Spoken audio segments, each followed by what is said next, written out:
माँ की सेवा में गीता परिवार हमारा, गीता परिवार हमारा। ईश्वर भक्ति भाव से बहती संस्कारों की धारा, भारत माँ की सेवा में गीता परिवार हमारा, गीता परिवार हमारा।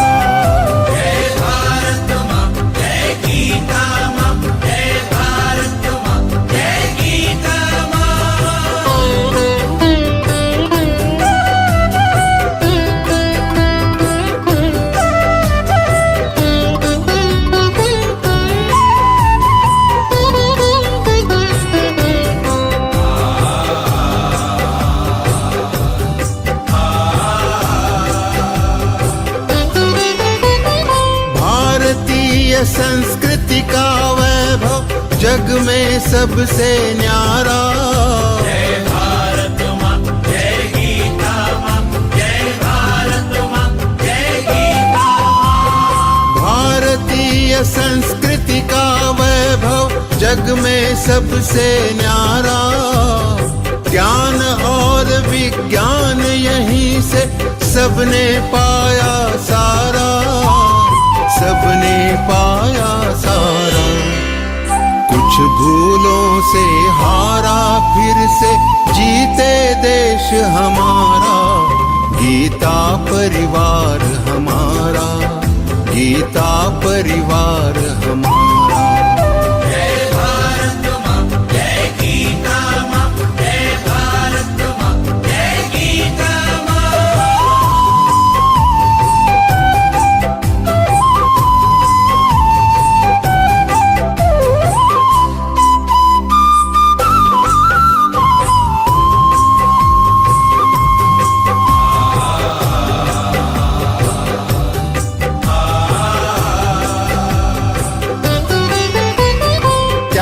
शील सेवा व्रतधारी युवा जगे पुरुषार्थी। जय भारत माँ, जय गीता माँ, जय भारत माँ, जय गीता माँ। त्यागशील सेवा व्रतधारी युवा जगे पुरुषार्थी। वैज्ञानिकता विनय सभ्यता स्वभाव हो निस्वार्थी, स्वभाव हो निस्वार्थी। देशभक्ति में तेजस्वी हो फिर समाज यह सारा, गीता परिवार हमारा, गीता परिवार हमारा। जय भारत माँ, जय गीता माँ, जय भारत माँ, जय गीता माँ।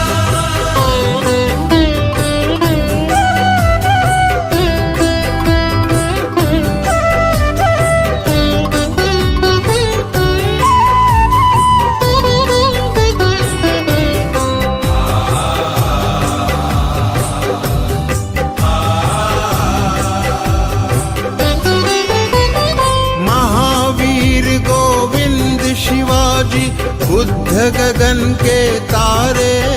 जय भारत माँ, जय गीता माँ, जय भारत माँ, जय गीता माँ। महावीर गोविंद शिवाजी बुद्ध गगन के तारे।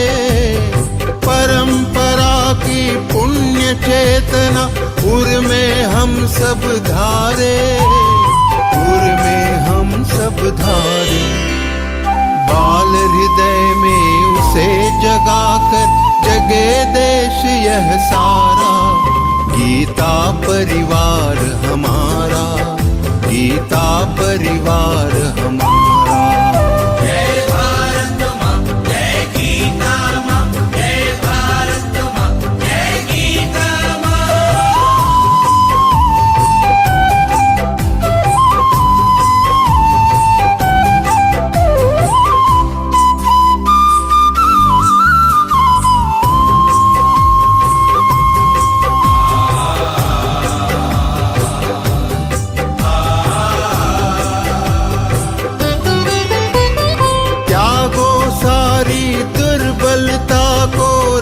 राष्ट्र समर्थ बनाओ। जय भारत माँ, जय गीता माँ, जय भारत माँ, जय गीता माँ। त्यागो सारी दुर्बलता को राष्ट्र समर्थ बनाओ।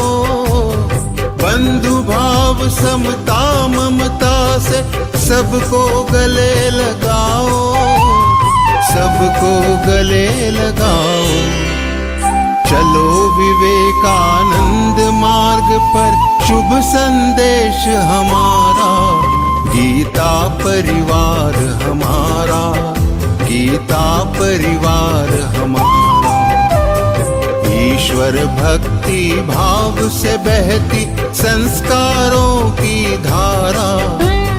भारत माँ की सेवा में गीता परिवार हमारा, गीता परिवार हमारा, गीता परिवार हमारा, गीता परिवार हमारा, गीता परिवार हमारा, गीता परिवार हमारा।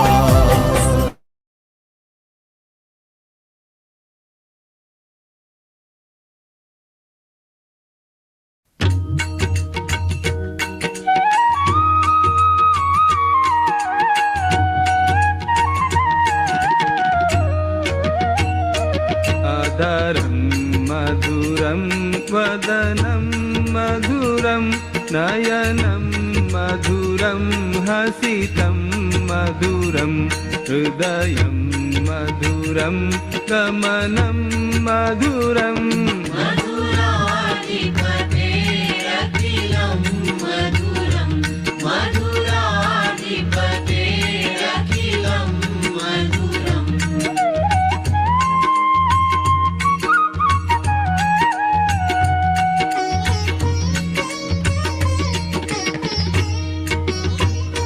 वचनं मधुरं चरितं मधुरं वसनं मधुरं वलितं मधुरं चलितं मधुरं भ्रमितं मधुरम्। मधुराधिपतेरखिलं मधुरं मधुराधिपतेरखिलं मधुरम्।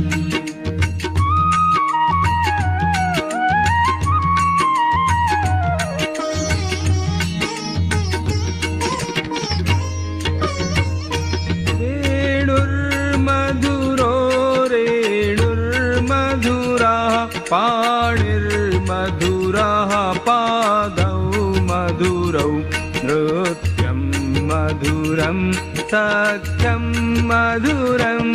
मधुराधिपतेरखिलं मधुरं मधुराधिपतेरखिलं मधुरम्।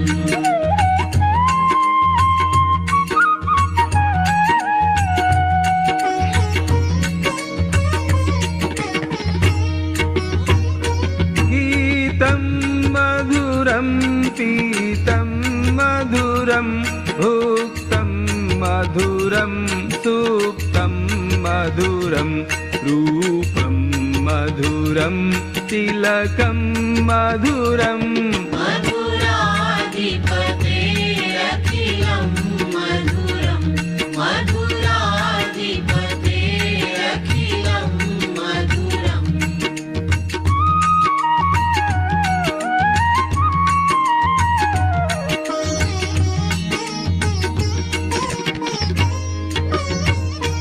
तरणं मधुरं तरणं मधुरं हरणं मधुरं स्मरणं मधुरं वमितं मधुरं शमितं मधुरम्।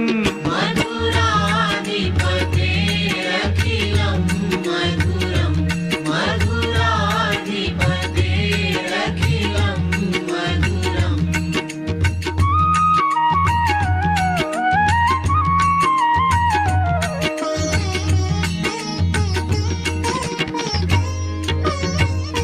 कुञ्जा मधुरा माला मधुरा यमुना मधुरा वीची मधुरा सलिलं मधुरं कमलं मधुरम् मधुराधिपतेरखिलं मधुरं मधुराधिपतेरखिलं मधुरम्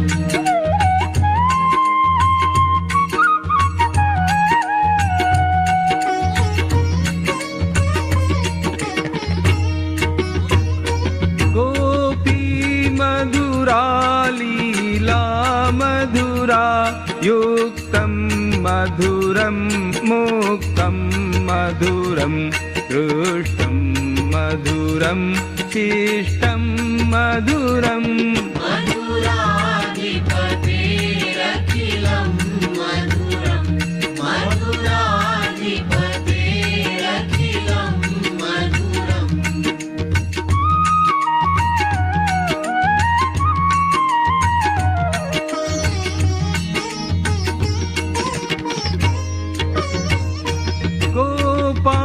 मधुरा गावो मधुरा यष्टिर्मधुरा सृष्टिर्मधुरा दलितं मधुरं फलितं मधुरम्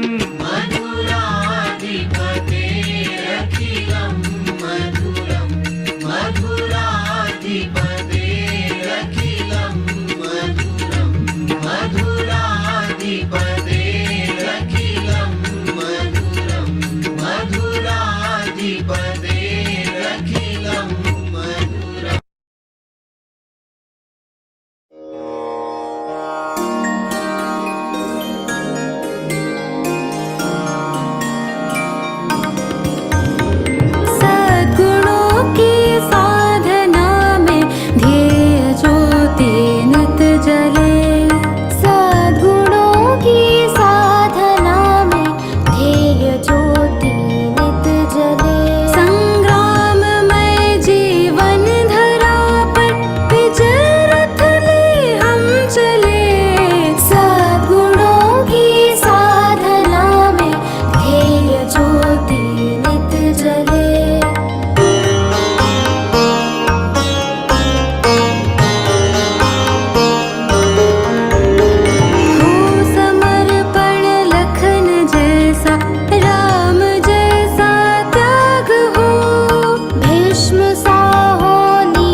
श्री गुरु चरण सरोज रज निज मन मुकुर सुधारी बरनऊ रघुवर विमल जसु जोदायक फलचारी बुद्धिहीन तनु जानिके सुमिरो पवन कुमार बल बुद्धि विद्या देहु मोहि हरहु कलेस विकार। जय हनुमान ज्ञान गुण सागर जय कपीस तिहु लोक उजागर रामदूत अतुलित बल धामा अंजनी पुत्र पवन सुत नामा महावीर विक्रम बजरंगी कुमति निवार सुमति के संगी कंचन वरन विराज सुवेसा कानन कुंडल कुंचित केसा हाथ वज्र और ध्वजा विराजे कांधे मूज जनेऊ साजे शंकर सुवन केसरी नंदन तेज प्रताप महाजगवंदन विद्यावान गुणी अति चातुर राम काज करिवे को आतुर प्रभु चरित्र सुनिवे को रसिया राम लखन सीता मन बसिया सूक्ष्म रूप धरि सियहि दिखावा विकट रूप धरि लंक जरावा भीम रूप धरि असुर संहारे रामचंद्र के काज सवारे लाय सजीवन लखन जियाए श्री रघुवीर हरषि उर लाए रघुपति कीनी बहुत बड़ाई तुम मम प्रिय भरत ही सम भाई सहस वदन तुमरो जस गावे अस कहि श्रीपति कंठ लगावे सनकादिक ब्रह्मादि मुनीसा नारद सारद सहित अहिसा जम कुबेर दिक्पाल जहाते कवि कोविद कहि सके कहाते तुम उपकार सुग्रीवहि कीन्हा राम मिलाय राजपद दीन्हा तुम्हारो मंत्र विभीषण माना लंकेश्वर भय सब जग जाना जुग सहस्र जो जन पर भानु लील्यो ताहि मधुर फल जानू प्रभु मुद्रिका मेलि मुख माहि जलधि लांघि गए अचरज नाही दुर्गम काज जगत के जेते सुगम अनुग्रह तुम्हारे तेते राम दुआरे तुम रखवारे होत न आज्ञा बिनु पैसारे सब सुख लहे तुम्हारी सरना तुम रक्षक काहू को डरना आपन तेज संभारो आपे तीनों लोक हांकते कांपे भूत पिशाच निकट नहीं आवे महावीर जब नाम सुनावे नासै रोग हरे सब पीरा जपत निरंतर हनुमत वीरा संकट ते हनुमान छुड़ावे मन क्रम वचन ध्यान जो लावे सब पर राम तपस्वी राजा तिनके काज सकल तुम साजा और मनोरथ जो कोई लावे सोई अमित जीवन फल पावे चारों जुग परताप तुम्हारा है प्रसिद्ध जगत उजियारा साधु संत के तुम रखवारे असुर निकंदन राम दुलारे अष्ट सिद्धि नौ निधि के दाता सवर दीन जानकी माता राम रसायन तुम्हारे पासा सदा रहो रघुपति के दासा तुम्हारे भजन राम को पावे जन्म जन्म के दुख बिसरावे अंत काल रघुवर पुर जाई जहाँ जन्म हरि भक्त कहाई और देवता चित्तन धरई हनुमत से सर्व सुख करई संकट कटे मिटे सब पीरा जो सुमिरे हनुमत बलबीरा जय जय जय हनुमान गोसाई कृपा करहु गुरुदेव की नाई जो सत बार पाठ कर कोई छूट ही बंदी महा सुख होई जो यह पढ़े हनुमान चालीसा होय सिद्धि साखी गौरी सा तुलसीदास सदा हरि चेरा की जय नाथ हृदय महडेरा की जय नाथ हृदय महडेरा पवन तनय संकट हरन मंगल मूर्ति रूप राम लखन सीता सहित हृदय बसहु सुर भूप सियावर रामचंद्र की जय। पवन सुत हनुमान की जय। उमापति महादेव की जय।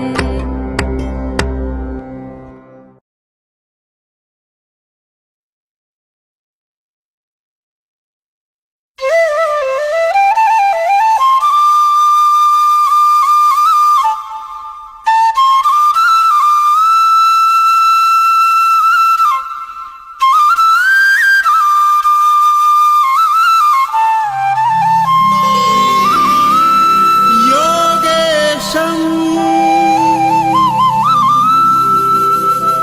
सच्चिदानन्दं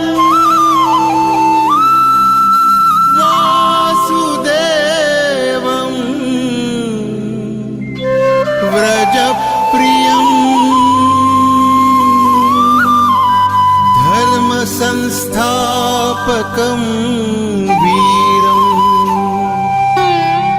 कृष्णं वन्दे जगद्गुरुम्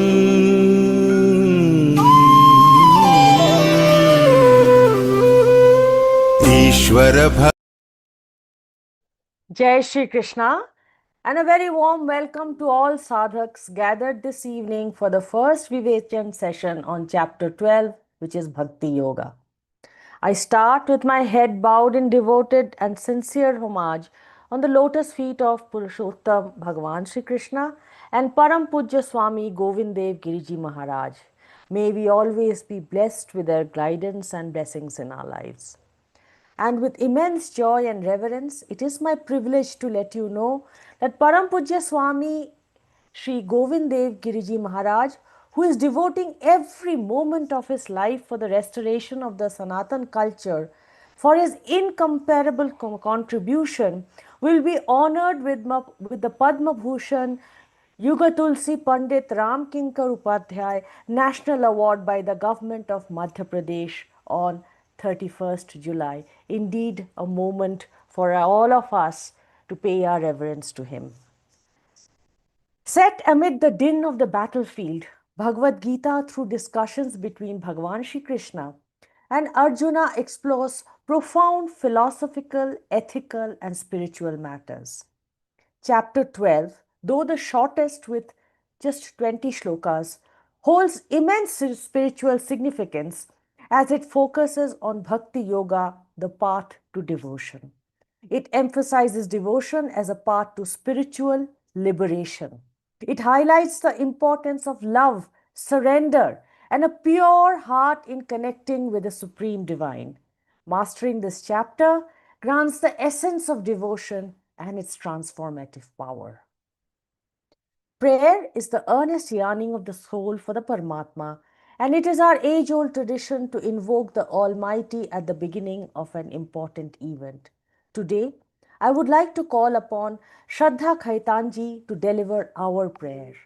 Shraddha ji, a successful homemaker from Kolkata, joined Gita Pariwar in May 2022. Beside her own sadhana, Shraddha ji provides seva as a co-trainer, technical assistant, mentor, coordinator, and in the monitoring team. Didi, request you to please lead us in the prayers today. Jai Shri Krishna. Vasudeva Sutam Devam Kamsa Chanuramardanam Devaki Paramanandam Krishnam Vande Jagadgurum Krishnam Vande Jagadgurum. Jai Shri Krishna. Jai Shri Krishna. Thank you so much, Shraddha ji, for rendering the prayer so melodiously. Bhagavan himself has said that in Bhagavad Gita that he is the source of light in all luminaries and is entirely beyond the darkness of ignorance. Gita ji is the medium Bhagavan has used to illumine our lives. For doing the deep Prajwalan today, I would like to call upon Anuradha Sharma ji from Hyderabad. She is a full-time busy homemaker with interests in painting, gardening, and reading.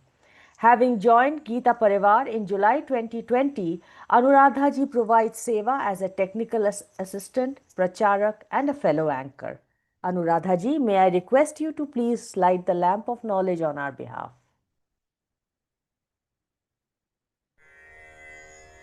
निषिद्धैरप्येभिर्लुलितमकरन्दो मधुकरैः करैरिन्दोरन्तश्छुरित इव सम्भिन्नमुकुलः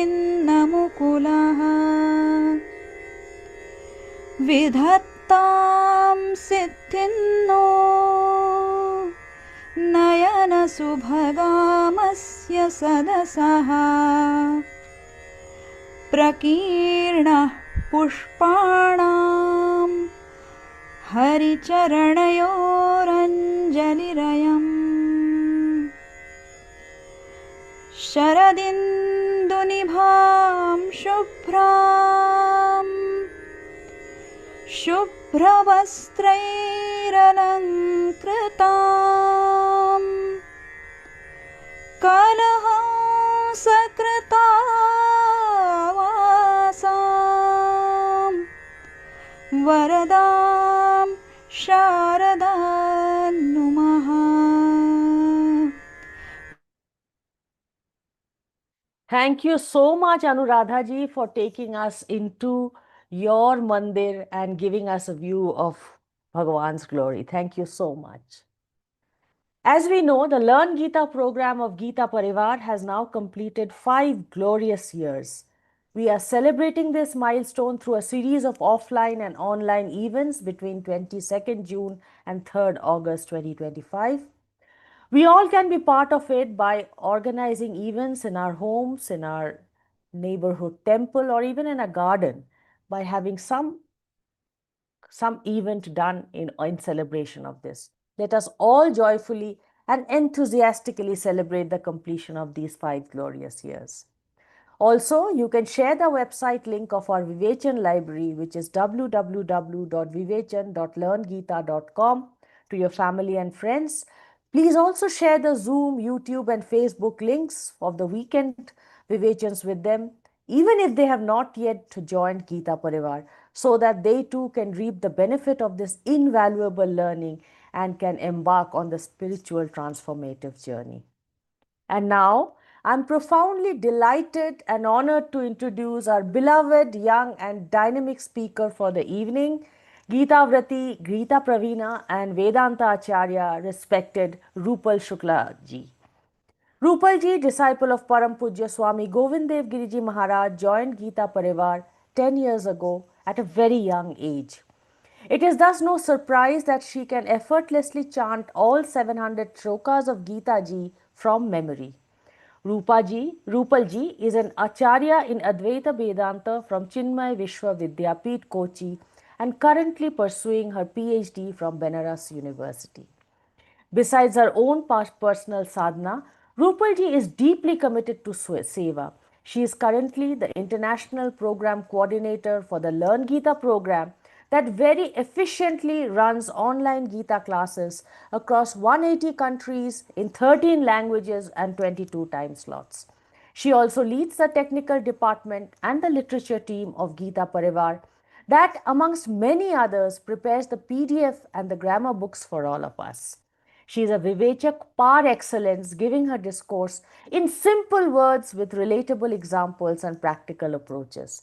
I now humbly request Rupal ji to illuminate our minds with the wonderful teachings of Bhagavad Gita.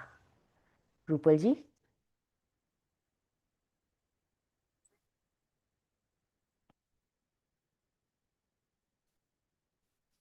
Jai Shri Krishna, everyone. Let's begin with the prayer. Sada Shiva Samarambham Vyasa Shankara Madhyamam Asmadacharya Paryantam Vande Guru Paramparam Vande Guru Paramparam. Jai Shri Krishna. Pranams to all my gurus from whom I have learned everything, the Gita, how to recite, how to understand the meaning, everything I have learned from them. So first pranams to them. Firstly, I congratulate you all that we all have completed 10 shlokas of the 12th chapter. We are so fortunate, we are so blessed that we are getting this chance to read Gita, to spread this knowledge of Gita.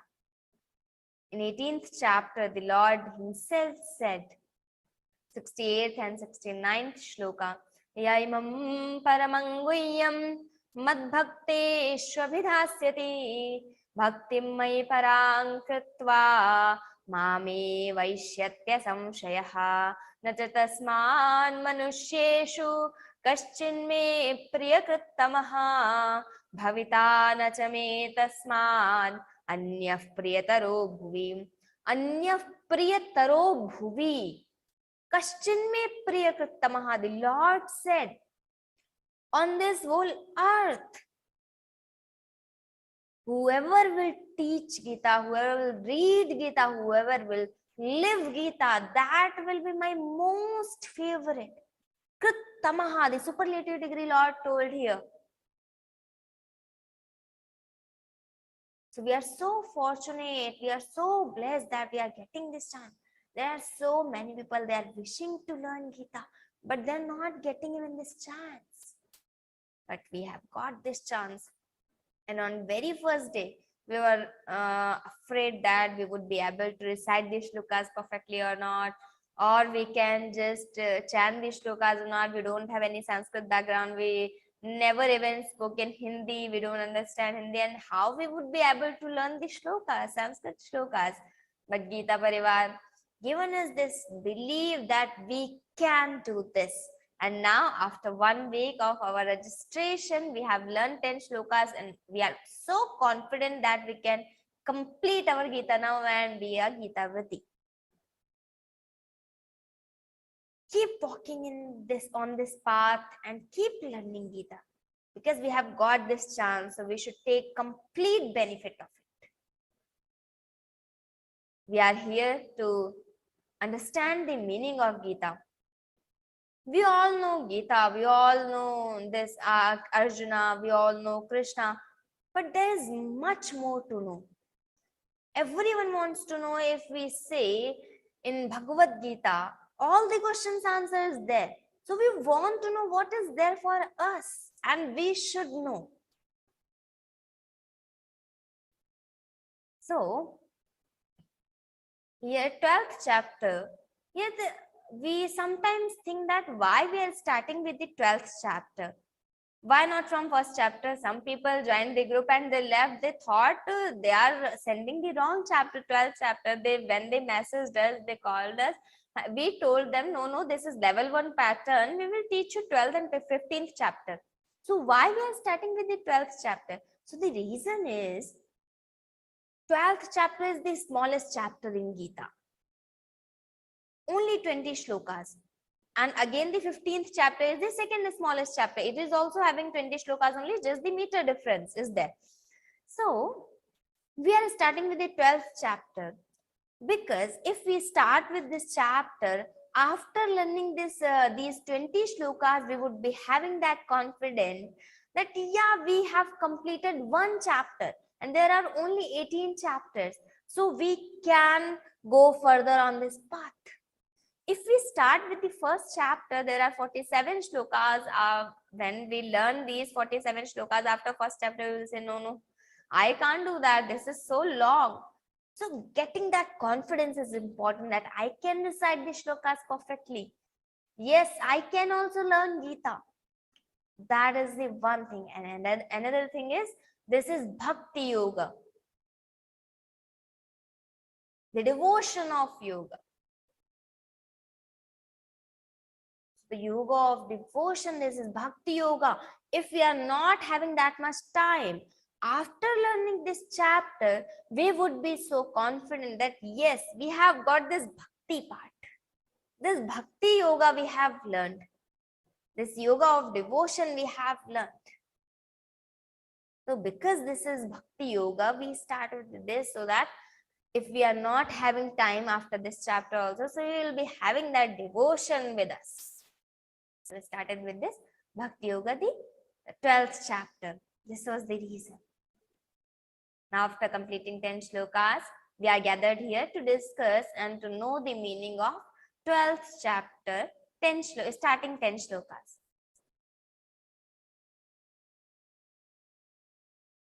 Now, whenever we start something, whenever we start reading our scriptures or anything, this is our Indian culture, that there is one nyaya for in our scriptures, ghatita buddhim prati ghataka jnanam karanam. What does it mean? It means if we want to understand something, we should know the components first. If I say the table is round, so how we would be able to know that what is table is round this sentence means?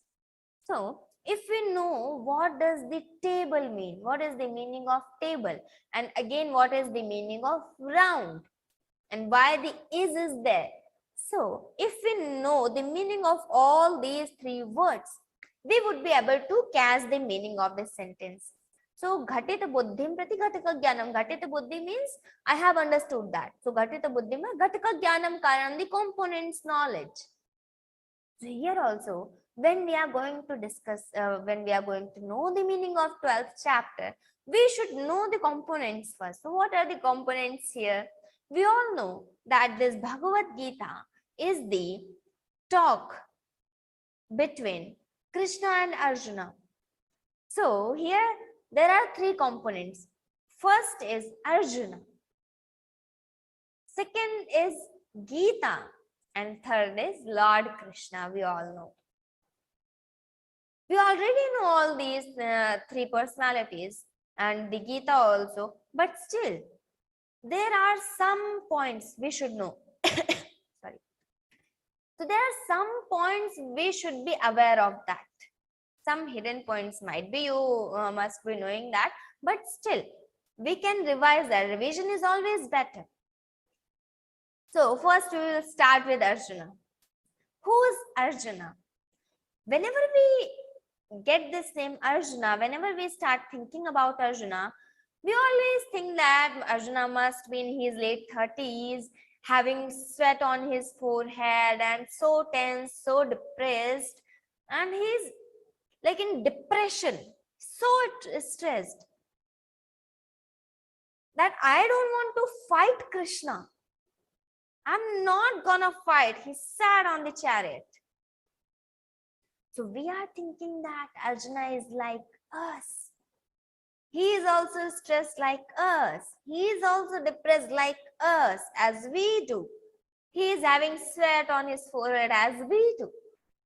So we are thinking Arjuna is like us. But the reality is Arjuna is not like us.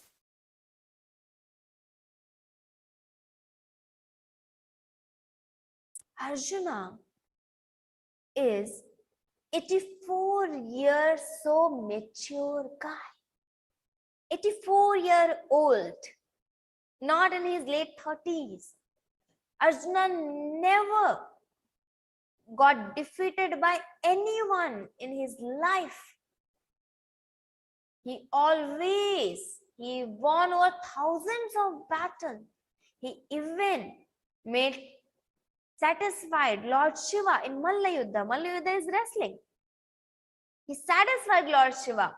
He couldn't defeat him because he was Lord also. So he couldn't defeat, but still he satisfied him. Arjuna accepted curse from Urvashi, but he didn't accept her. That is a different story. We're not gonna deep into that. But he accepted that curse and became Brahmanala at the time of Ajnatavasa. But never left his dharma, never give up his dharma. All the Pandavas spent 13 years in exile, but Arjuna spent 10 years more because he was following the dharma. Never give up the dharma.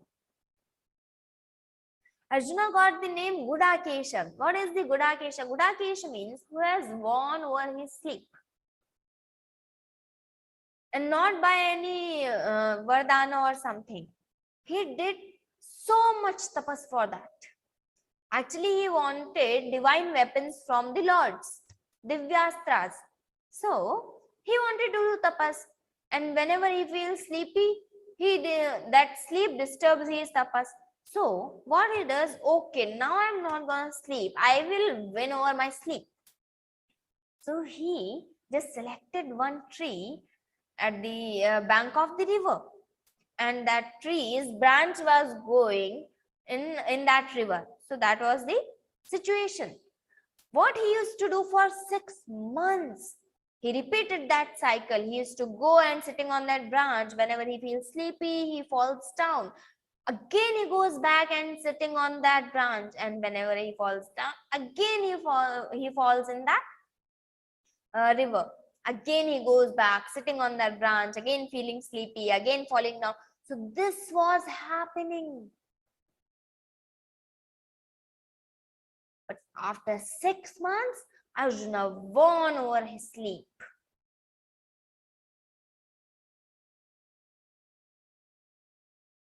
So this is Arjuna.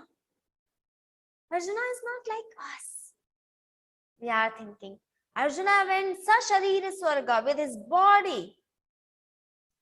No one could go there. Trishanku, one king was Trishanku. He wanted to go there. But he asked Vasishthaji. Vasishthaji just denied, no, I can't do that. He asked Vishwamitra, Rishi Vishwamitra. Vishwamitra said, okay, I will do that. So Vishwamitra sent him in that Swarga, in that heaven, and again Indra kicked him back. And he was hanged between the Swarga and Prithvi Loka. He was hanged between that. So that was the sthiti of Trishanku. So no one can go Sasharira Swarga. But Arjuna went there with his tapas only. Not because he was the son of Lord Indra. No. He went Sasharira Swarga. He was so courageous. He was so good in making strategies. He never disobeyed the dharma. Arjuna did everything righteous only. He never got defeated by anyone. And now in this Mahabharata war, he is saying that no, Krishna, I can't fight. In 2nd chapter, he said, Sidanti mamagatrani mukhancha parishishyati vepathuscha sharire me romaharshascha jayate gandivam sansate hastat त्वक्चैव परिदह्यते न च शक्नोम्यवस्थातुं भ्रमतीव च मे मनः. He is telling न च शक्नोम्यवस्थातुं, I am not able to stand Krishna. I can't fight.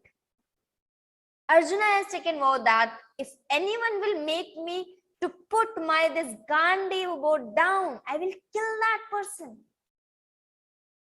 And he himself is telling, Gandivam stransate hastat. My Gandiva is falling down from my hands. We can imagine that situation. Arjuna is telling this. Gandivam stransate hastat. Tukchaiva paridahyate nacha shaknomyavasthatum brahmativa cha me mana. My mind is getting disturbed. Krishna, no, I can't fight. This is the situation of Arjuna, who has never got defeated by anyone. So mature. But he is having that depression. He is stressed. That is happening with Arjuna. This is Arjuna. Now, second is Gita. We all know so much about Gita. Yes, we are here to learn Gita. We must have heard before, and we are learning also now. So, what is Gita? Yes, it is the talk between Krishna and Arjuna. Krishna ji given Upadesh to Arjuna. But here, the Gita is the part of Mahabharata only. In Mahabharata, there are chapters called Parvas. So in Bhishma Parva, the Bhagavad Gita is written, and Vyasaji separated Bhagavad Gita from Mahabharata, and he presented 700 separate shlokas for us. So this is Bhagavad Gita. Vyasaji written very beautifully. Parthaya pratibodhitam bhagavata narayanena swayam vyasena grathitam purana munina madhye mahabharatam advaitamritavarshinim bhagavatim ashtadashadhyayinim ambatvam anusandadhami bhagavad gite bhavadveshinim. Parthaya pratibodhita bhagavata narayanena swayam. The Gita is for Parthaya pratibodhita, to make him understand. For his knowledge, the Gita was told by Narayanena Swayam, Bhagavata Narayanena Swayam, by the Lord Narayan himself. The Gita was told. The Vedas are the main source of knowledge, but still the Vedas are the exhales of Lord. But the Gita is direct voice of Lord. He himself is speaking these mantras. These are not just shlokas, these are mantras. How much we chant, how much we learn this creates vibration around us. This gives us vibration, this gives that welfare, because these are mantras, these are having that welfare. The gist of Vedas are the Upanishads, and the gist of Upanishads is Gita, and the gist of Gita is Sharanagati.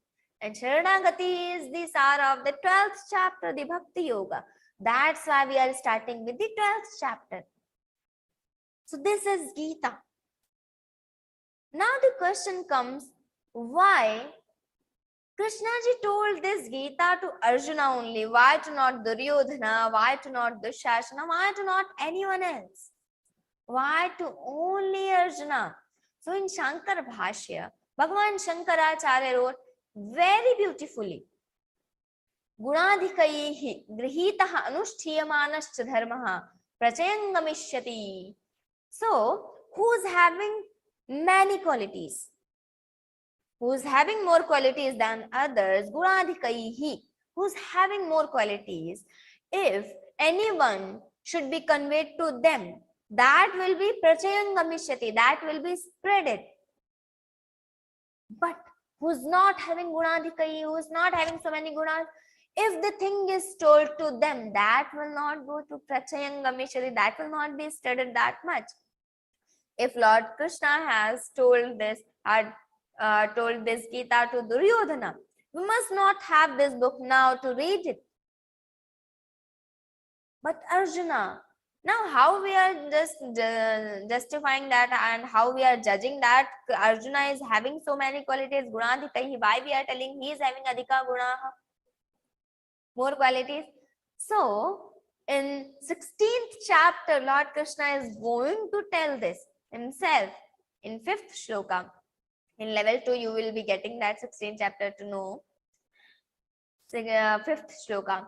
Daivi sampad vimokshaya nibandhaya surimata ma shuchas sampadan daivi abhijatosi pandava. So, O Pandava, O Arjuna, you are equipped with all these qualities.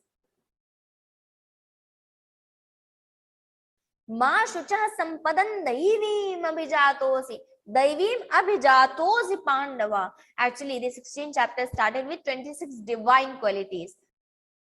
Abhayam sattva samshuddhir jnana yoga vyavasthitihi ranandamasya yagyascha swadhyayasthaparjavam ahimsa satyam akrodha tyaga shantirapayishunam daya bhuteshvalo luptvam mardavam hrira chapalan tejah kshama dhritish shaucham adroho natimanita. Till here 26 qualities. Bhavanti sampadan daivim abhijatasya bharata.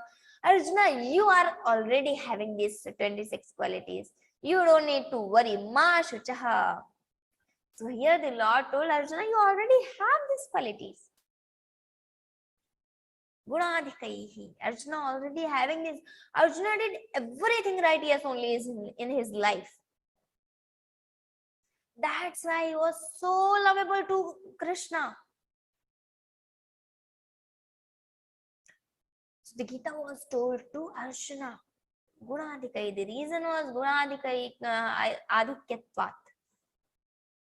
He was having more qualities. This was the reason Arjuna got this knowledge, and making Arjuna Nimitta Lord given this knowledge to us.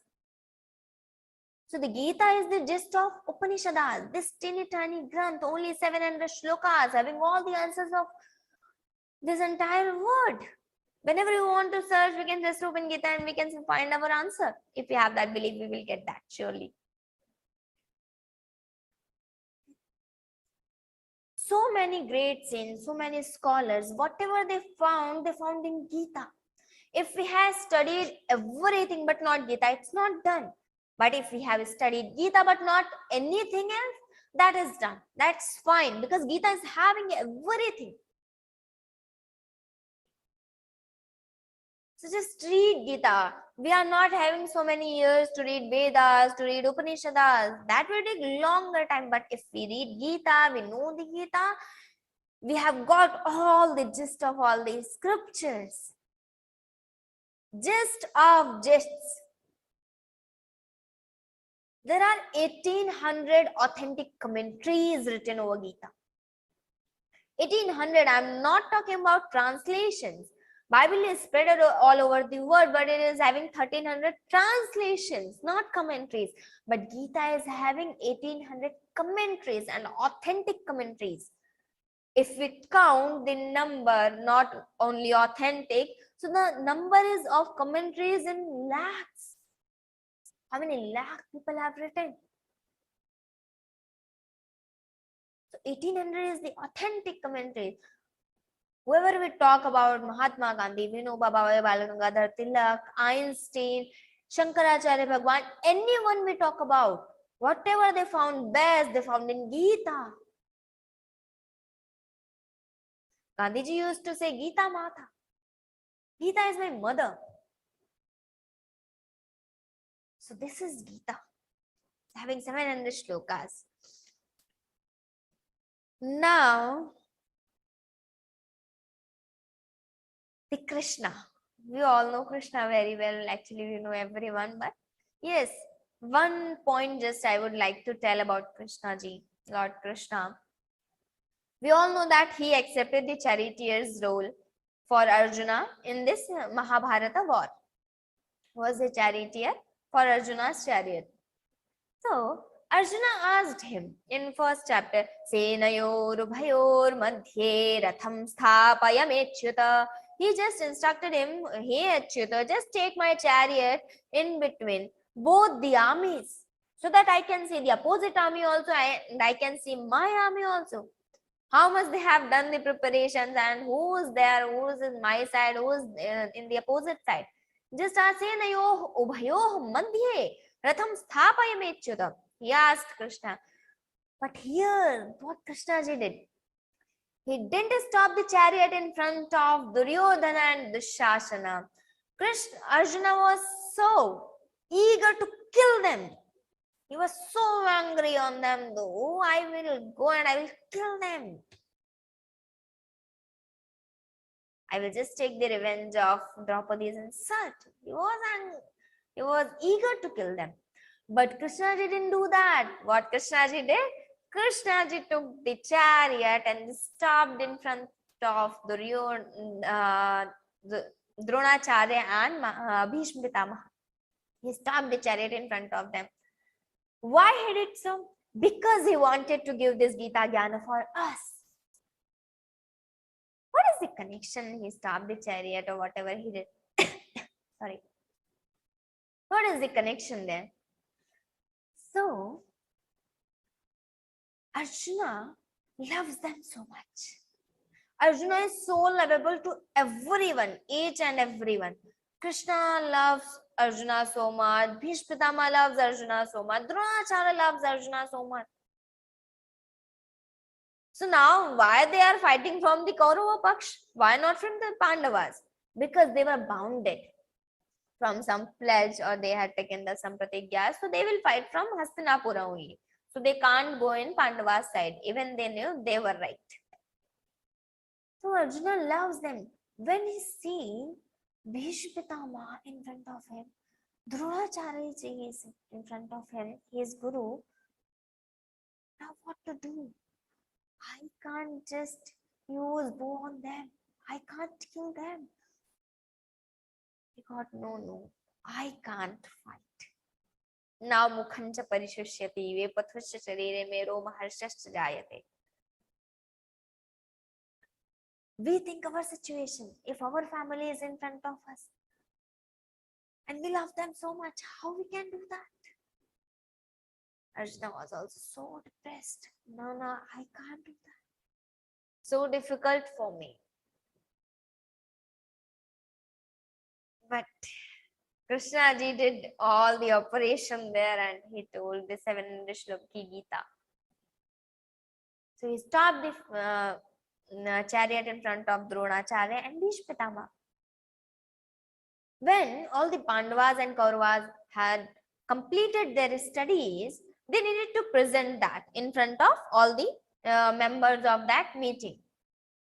So everyone went there, everyone was going and introducing themselves and just presenting what they have learned.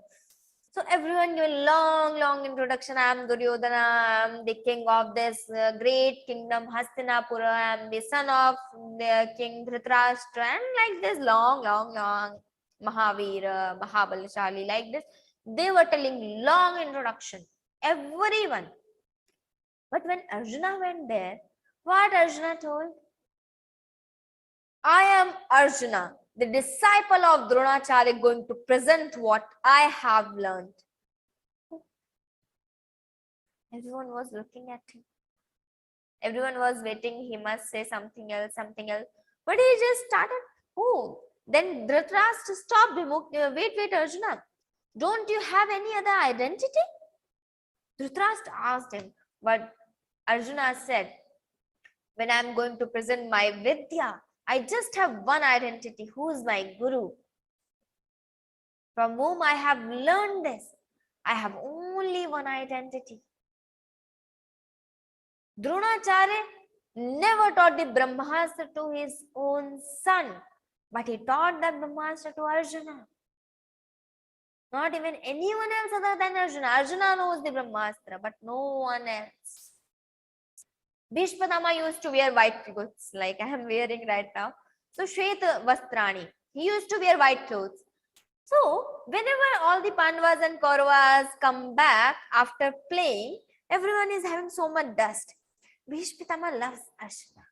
Whenever Arjuna comes, he just take him in his arms. Because when we love so much, we just love to hug them. So Bhishma Pitama always used to, whenever Arjuna comes, he used to take in his arms.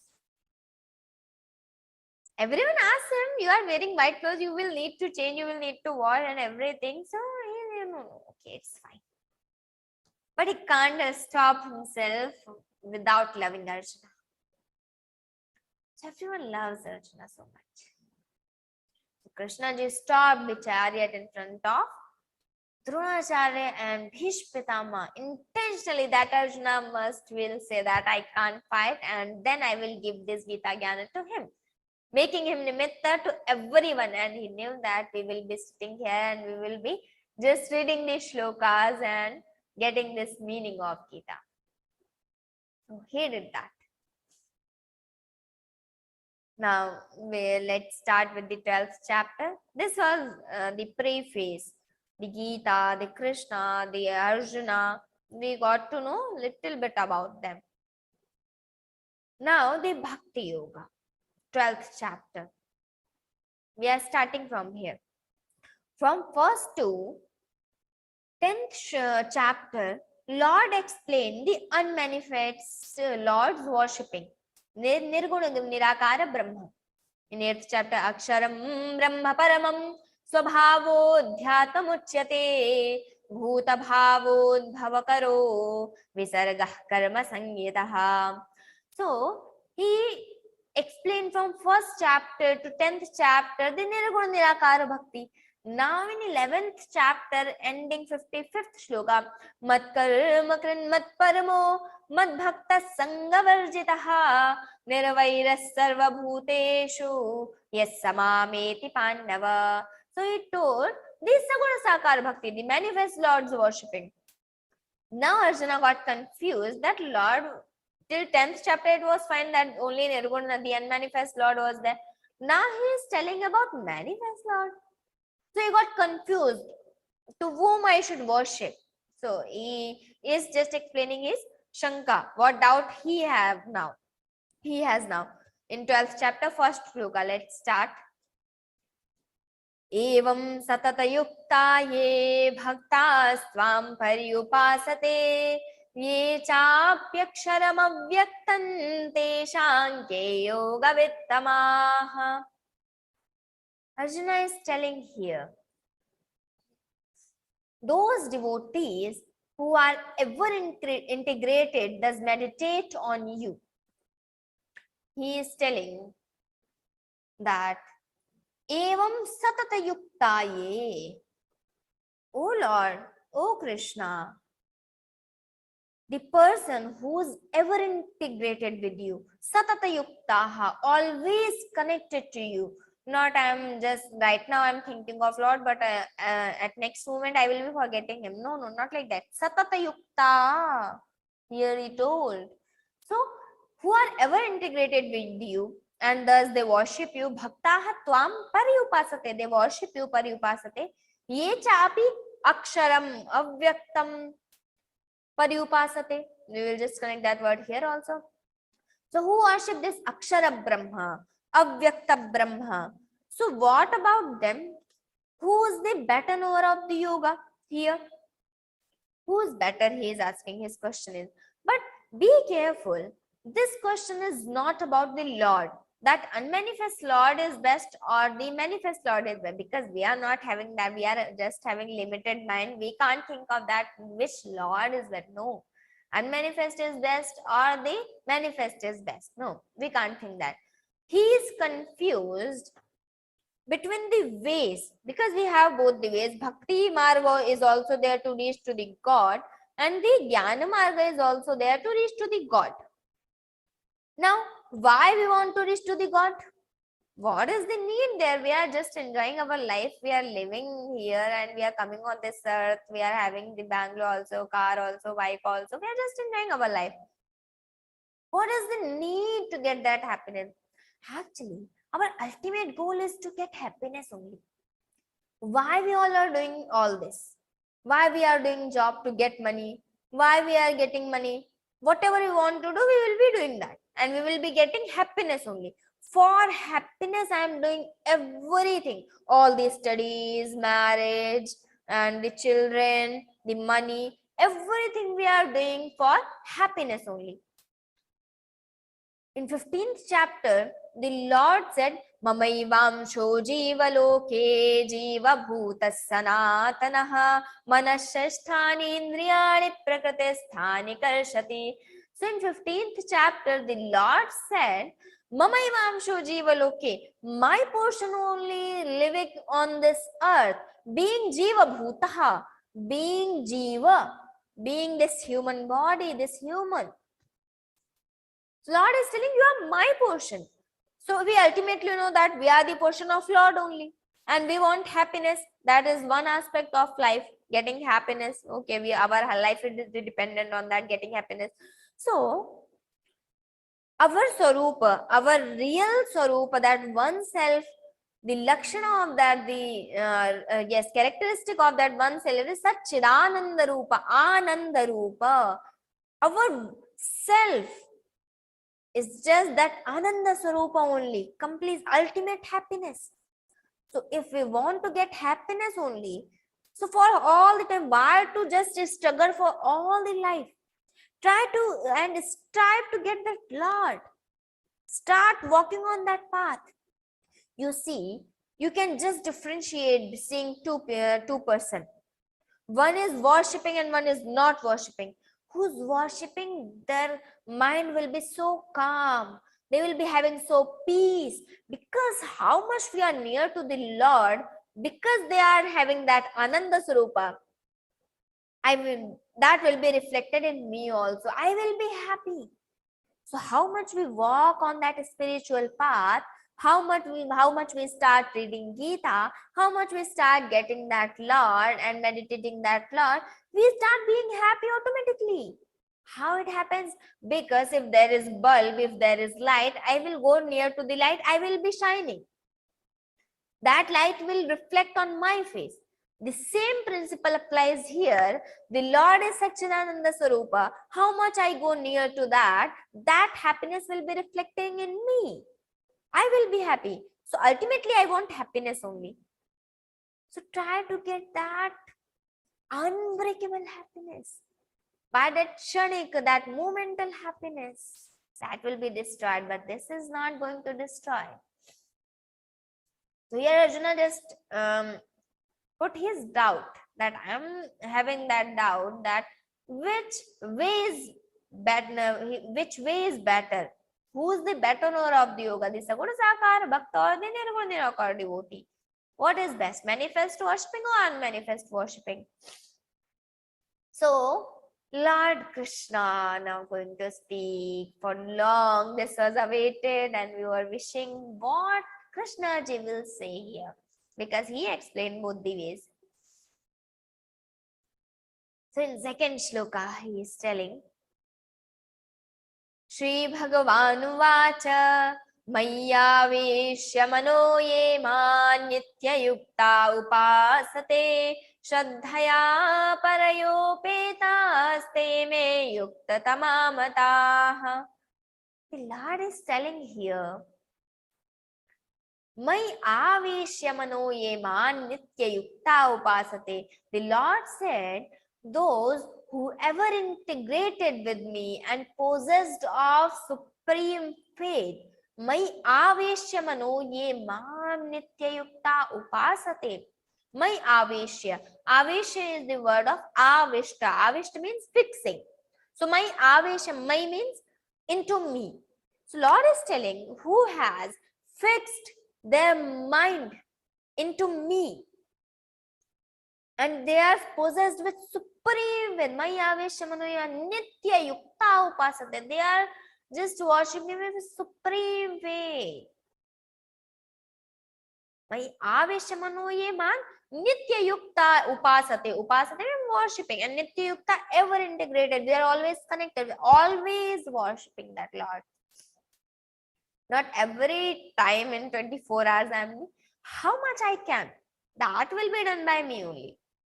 So nitya-yukta upasate. Shraddhaya, with faith. Not I'm sitting there and I'm just worshipping the Lord because my mother told me and I'm worshipping. I don't have any feeling for the Lord, but yeah, I'm told to do this. That is also good. You don't think that that is not good. That is also good. Doing something is better than nothing. I will be doing that. After some time, the bhakti will start coming into me. If I don't get that feel for the Lord, but still I am told to sit and do worshipping, yes, it's totally good. It's totally fine. Because when we will be sitting there, we will be seeing that Swarupa, we will be getting that happy. We can just experience that. So that is also good. But nitya-yukta upasate, shraddhaya, having that faith. These are the bhakta lakshanas. Who's bhakta? Who's having shraddha? Shraddhaya parayoho. Petaha. Paraya, with paraya shraddha, with supreme faith. Shraddhaya parayo petaha. Taha. Te me yukta tamamataha. They are always integrated with me, Krishna. These are considered by me. And highest among the yogins means these are the better knower of the yoga. Te me yukta tamamataha yukta tama.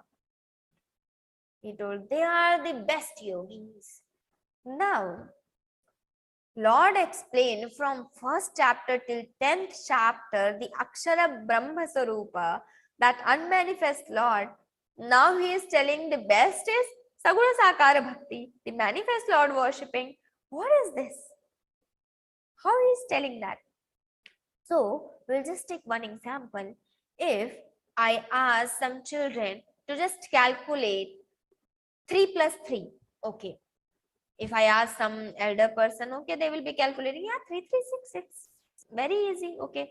Some children who just have started studying, one will be counting with fingers, 1, 2, 3, then again 1, 2, 3, then 1, 2, 3, 4, 5, 6. We will count with fingers. One person will be taking pen and that putting that lines 1, 2, 3, 1, 2, 3, total cutting 1, 2, 3, 4, 5, 6. Total 6 lines. Total is 6.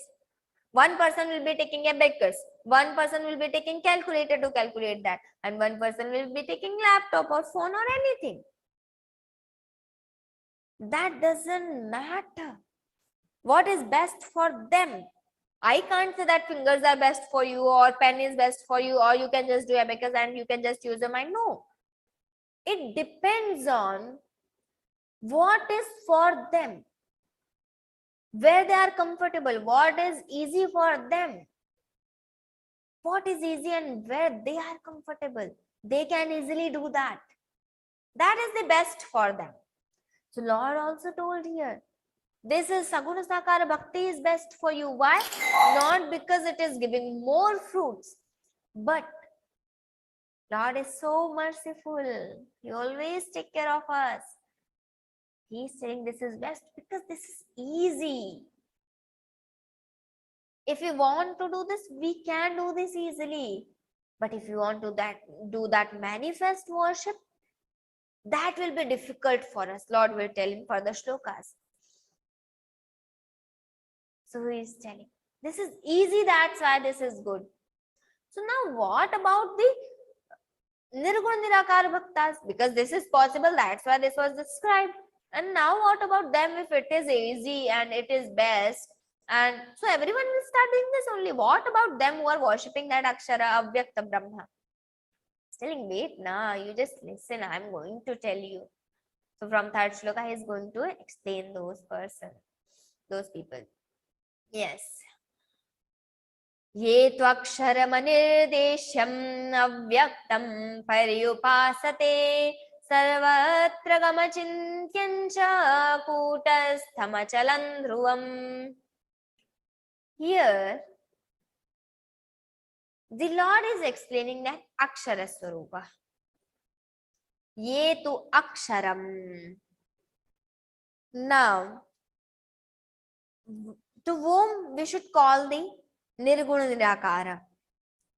So he is telling some characteristics. Aksharam, which Akshara means which is always decreasing. That is Akshara, and which will never be destroyed. That is Akshara. So ye tu Aksharam, Akshara Brahma. Second is Anirdesyam. Anirdesyam means, Nirdesha means indicating something. Anirdesyam means I can't indicate that. I can't show that. If someone asks that who is Brahman, who is Nirguna Nirakara Brahma, what is this Nirguna Nirakara Brahma? So how I will tell them? No, I can't tell. I can't tell them that Brahman is like this, Brahman is like this. If someone asked that how is this that book, Panchapadika book or any book, so I will just show them that cover looks like similar to this book. That will be having this heavy book and red color. So I will be indicating something. But if I want to tell how is the Brahma, I can't. Anirdesyam, I can't indicate about that. Anirdesyam. Avyaktam. In Upanishads, there is one definition for Avyaktam. Avyakta means which is not visible. I can't describe it. Vyakta is I can describe it. My watch is visible, my badge is visible, my specs are visible. So everything is visible. So this is Vyakta. But Avyakta, which is not visible, I can't describe that. Avyaktam. So in Upanishads there is one definition. Yat chakshusha na pashyati येन चक्षुंषि पश्यति तदेव ब्रह्मत्वं विद्धि नेदं यदिदमुपासते. Yet chakshusha na pashyati, that can't be seen by through our eyes. But yena chakshunshi pashyati, but our eyes get the power from that only to see everything. My ear is getting power from that Brahman to hear everything, to listen everything. My eyes are getting power, my body is getting, everything is getting that power from that Nirguna Nirakara only, that unmanifest, that Almighty. So I can't describe it. Yet chakshusha na pasya, that can't be seen, but my eyes get power to see everything from that only. Yena chakshunshi pashyati tadeva brahmatvam vidhi. You understand? That is only Brahma. Nedam yadidam upasati. So that is Brahma. Definition there. Nirguna nirakara Brahma. So avyaktam pariupasate. सर्वत्र गमचिन्त्यञ्च कूटस्थमचलं ध्रुवम्. सर्वत्र gama, that is omnipresent, that is everywhere. If anyone asks where is the sky, so sky is everywhere, because sky is just nearest to the Brahman. I will tell this hierarchy also and these sequences also in further explanation sessions of this Gita, that will be discussed later also. So I am not going so deep because that will make some difficulty to understand everything.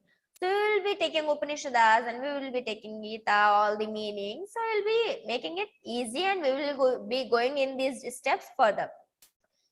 So this is Sarvatra Gama. This is omnipresent. This is present everywhere in each kana. When Hiranyakashipu asked, your Lord is in this pillar also? Yes. Prahlad said, yes, he is. Okay. So he took his gada and he just put over there. Oh, Narsingha Bhagavan came there. Narsingha Bhagavan ki jai. So, Lord is everywhere, in each kana, in each point. Lord is everywhere. Sarvatra Gama. Achintyam. We all know this fact that we can just imagine the things we have seen before. Whatever we dream, whatever we just imagine, we must have seen that before. So that is chintyam. Chintanam means thinking of something. So we can only think of something when we have seen that before also. But Brahma is achintyam because we never have seen him. Seen this Brahman. We never seen that Almighty. We never seen that Supreme Lord. So that is achintyam. We can't think of that. How it looks like. If you want to meditate, do meditation of that Nirguna Nirakara, so everyone will just suggest you don't see anything. You keep focusing on that blank, shunya, nothing. So that is Nirguna Nirakara. Because that is nothing. Achintyam. Kutastham. In our scriptures, Kut word is famous for Maya also. So Kutastha means the Adhisthana, the cause of that Maya. Maya is, because of that Maya only we are able to see everything. This everything is visible, everything, this Prapancha is there. The Advaita Vedanta Siddhanta is Brahma Satyam Jagan Mithya. So only Brahma is Satya and Jagan Mithya. This is just illusion created by that Maya. And Maya is the power of that Brahma. So that's why that Kutastha, the Adhisthana of that Maya. And one more meaning is never changeable. Kutastha, never changeable. Not having any part, not having any side, just stable. Achalam,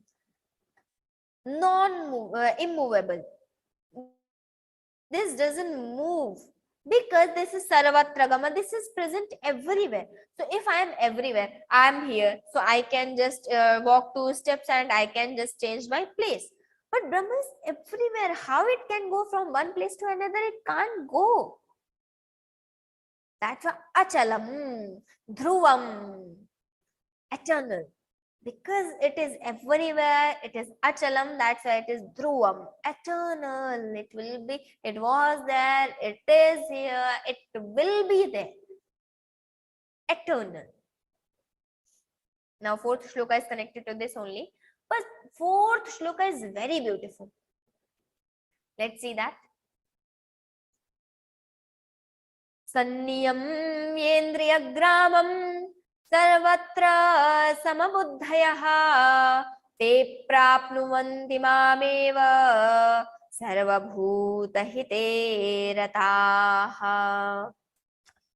Sanniyam, here the quality of told of that person, that Jnana Yogi. And also this shloka is very famous, and this is also referred for volunteers. Whoever is volunteering, whoever want to serve. So many things are told here. Let's discuss one by one. Fourth shloka. So here in first quarter, there are 4 quarters in one shloka. First, second, third and fourth. So in first quarter, Sanniyam Mendriya Gramam. This is Achara Samhita. How we should live. Second quarter is telling us our drishtikon, our vision. Sarvatra Samabuddhayaha. Fourth is Sarvabhuta Hiterataha. This is what we need to do. Sarvabhuta Hiterataha, the welfare of everyone. And third quarter, te prapnuvanti mameva. Here the phala is told, the fruit of that. So, te prapnuvanti mameva, they will get me only. Lord is telling. So, first is Achara Samhita, second is the Drishtikona, the vision, and third is the Kar, what we should do, what the work we should do, and the third quarter is indicating that phala, what is the fruit of this. So, Sanniyam Mendriya Gramam, it means having restraint all over our senses, all the indriyas, our eyes, these are the Jnana Indriyas, the senses of knowledge, the eyes, the ear, the skin, this jiva, this tongue, these are the senses of knowledge, this nose, these are the senses of knowledge. And there are senses of action also, this mouth, hand, leg, genitals and rectums. So these are the 10 indriyas, these are the 10 sense objects. So here is saying Sanniyam Indriya Gramam. Indriya means one indriya, eyes or ear, anything we can refer. But Indriya Gramam, Gramam means that group. So in Sanniyam Indriya Gramam, having control over all these indriyas. Sanniyam, not only niyam means controlling over, but Sanniyaman means very well controlled. Not this time I will control, next time I will not control, next time I will try, after 1 hour I will again continue, right now I want to eat jalebi, I will not continue. No, not Sanniyam Mendriya. This is our living should be. So Sanniyam Mendriya Gramam, controlling all over the indriyas. Sarvatra Samabuddhaya, having everywhere equal eye. There is no jat path, there is no bhed bhava, there is no partiality. Sarvatra Samabuddhaya. But be careful. There is one concept in our scriptures. Samavartana, Samadarshana. So Samadarshana means seeing everyone equal. Samavartana means not just behaving same with everyone. You see, with dog, we can have Sarvatra Samabuddhaya. I can see, yes, he is also having that self only. He is also having that Lord in his heart only. So he is also that jiva, that being only, living being only. So I will be having that drishti. Yes, I should have karuna daya for him. But I can't do samavartana with him. I can't call him to sit and eat in my plate. That is samavartana. Okay, you come and eat with me. Okay, you are my lovable dog. No, this is samavartana. Samavartana is not important. Samavartana should not be done. Samadarshana should be done. I will be seeing everyone equal. This is Shastra Viruddha. If you call one dog and come eat with me. No. This is Samavartana. Be careful here. So sarvatra samabuddhaya, te prapnuvan, they will get me only, who are doing the welfare of everyone, sarva bhuta hiterata, who are always busy in the welfare of everyone. Sarva bhuta hiterata, welfare of everyone. Here it is told, yes. So let's see the fifth shloka. We need to go a little faster. Now in fifth shloka, Lord told why I told in second shloka briefly that yes, this is good. So let's see. क्लेशोऽधिकतरस्तेषाम् अव्यक्ता सक्तचेतसाम् अव्यक्ता हि गतिर्दुःखं देहवद्भिरवाप्यते. Here he told klesha adhikataramasti tesham, whose klesha means the struggle will be more for them who are worshipping the unmanifest Lord. Klesho adhikataramasti tesham avyakta sakta chetasam, who are worshipping that avyakta Brahma, who are worshipping the avyakta Brahma, the klesha, the struggle is more for them. Yes. Avyakta hi gatir dukkham, avyakta sakta chetasam. The trouble is more for them. Tesham avyakta sak, whose minds are set in the unmanifest, who are always thinking of that unmanifest, who are just meditating that unmanifest. The klesha adhikataram tesham avyakta sakta, avyakta asakta chetasam. Asakta chetasam means the mind is fixed in avyakta. Avyakta sakta chetasam avyakta hi gatihi dukkham. That unmanifested is that goal is for pain, and that is difficult by getting dehavadhi avapyate. Avapyate means getting, attaining that. So this reaching that unmanifest is difficult for dehavadhi, for these embodies like us. This is difficult to get that. That's why Lord told in brief that getting that the saguna sakara bhakti is easier than the nirguna sakara bhakti. So that was easy because of that is that was best because that is easy, not because this is giving more fruits. Now from the sixth shloka, Arjuna is telling this is difficult. Saguna sakara is also difficult. Fixing, always thinking of Lord, meditating that saguna sakara bhakti with all the ways I am worshipping that of Brahman only. That is also difficult. So here Arjuna told, Arjuna was having some confusion on how to do this. So Krishna ji just observed that actually Arjuna will do whatever Krishna says. This is Gita is for us, not for Arjuna. Arjuna is a devotee of Lord Krishna. He accepted Krishna, Vipin is Krishna, not the army, Narayani Sena. So Arjuna is a devotee of Lord Krishna. Whatever Krishna says, he will do that. But Krishna wanted to tell Gita for us. That's why everything is just we are imagining. Arjuna is having that confusion. Now Lord is going to clarify, and he is going to give so many ways to us about this. Let's say 6th shloka. Ye tu sarvani karmani mai sanyasya matparah ananye naiva yogena mandhyayanta upasate. Ye tu sarvani karmani mai sanyasya matparah. The Lord is telling, for those who dedicate all the actions to me and hold me as their supreme self. Ye tu sarvani karmani mai sanyasya matparaha. They dedicate all the actions to me and matparaha. They hold me as their supreme self. Ananyena iva yogena. With ananya yoga, O Lord, there is no one other than you for me. You are only. Mere to girdhar gopal dusaro na koi. So only Girdhar Gopal is mine.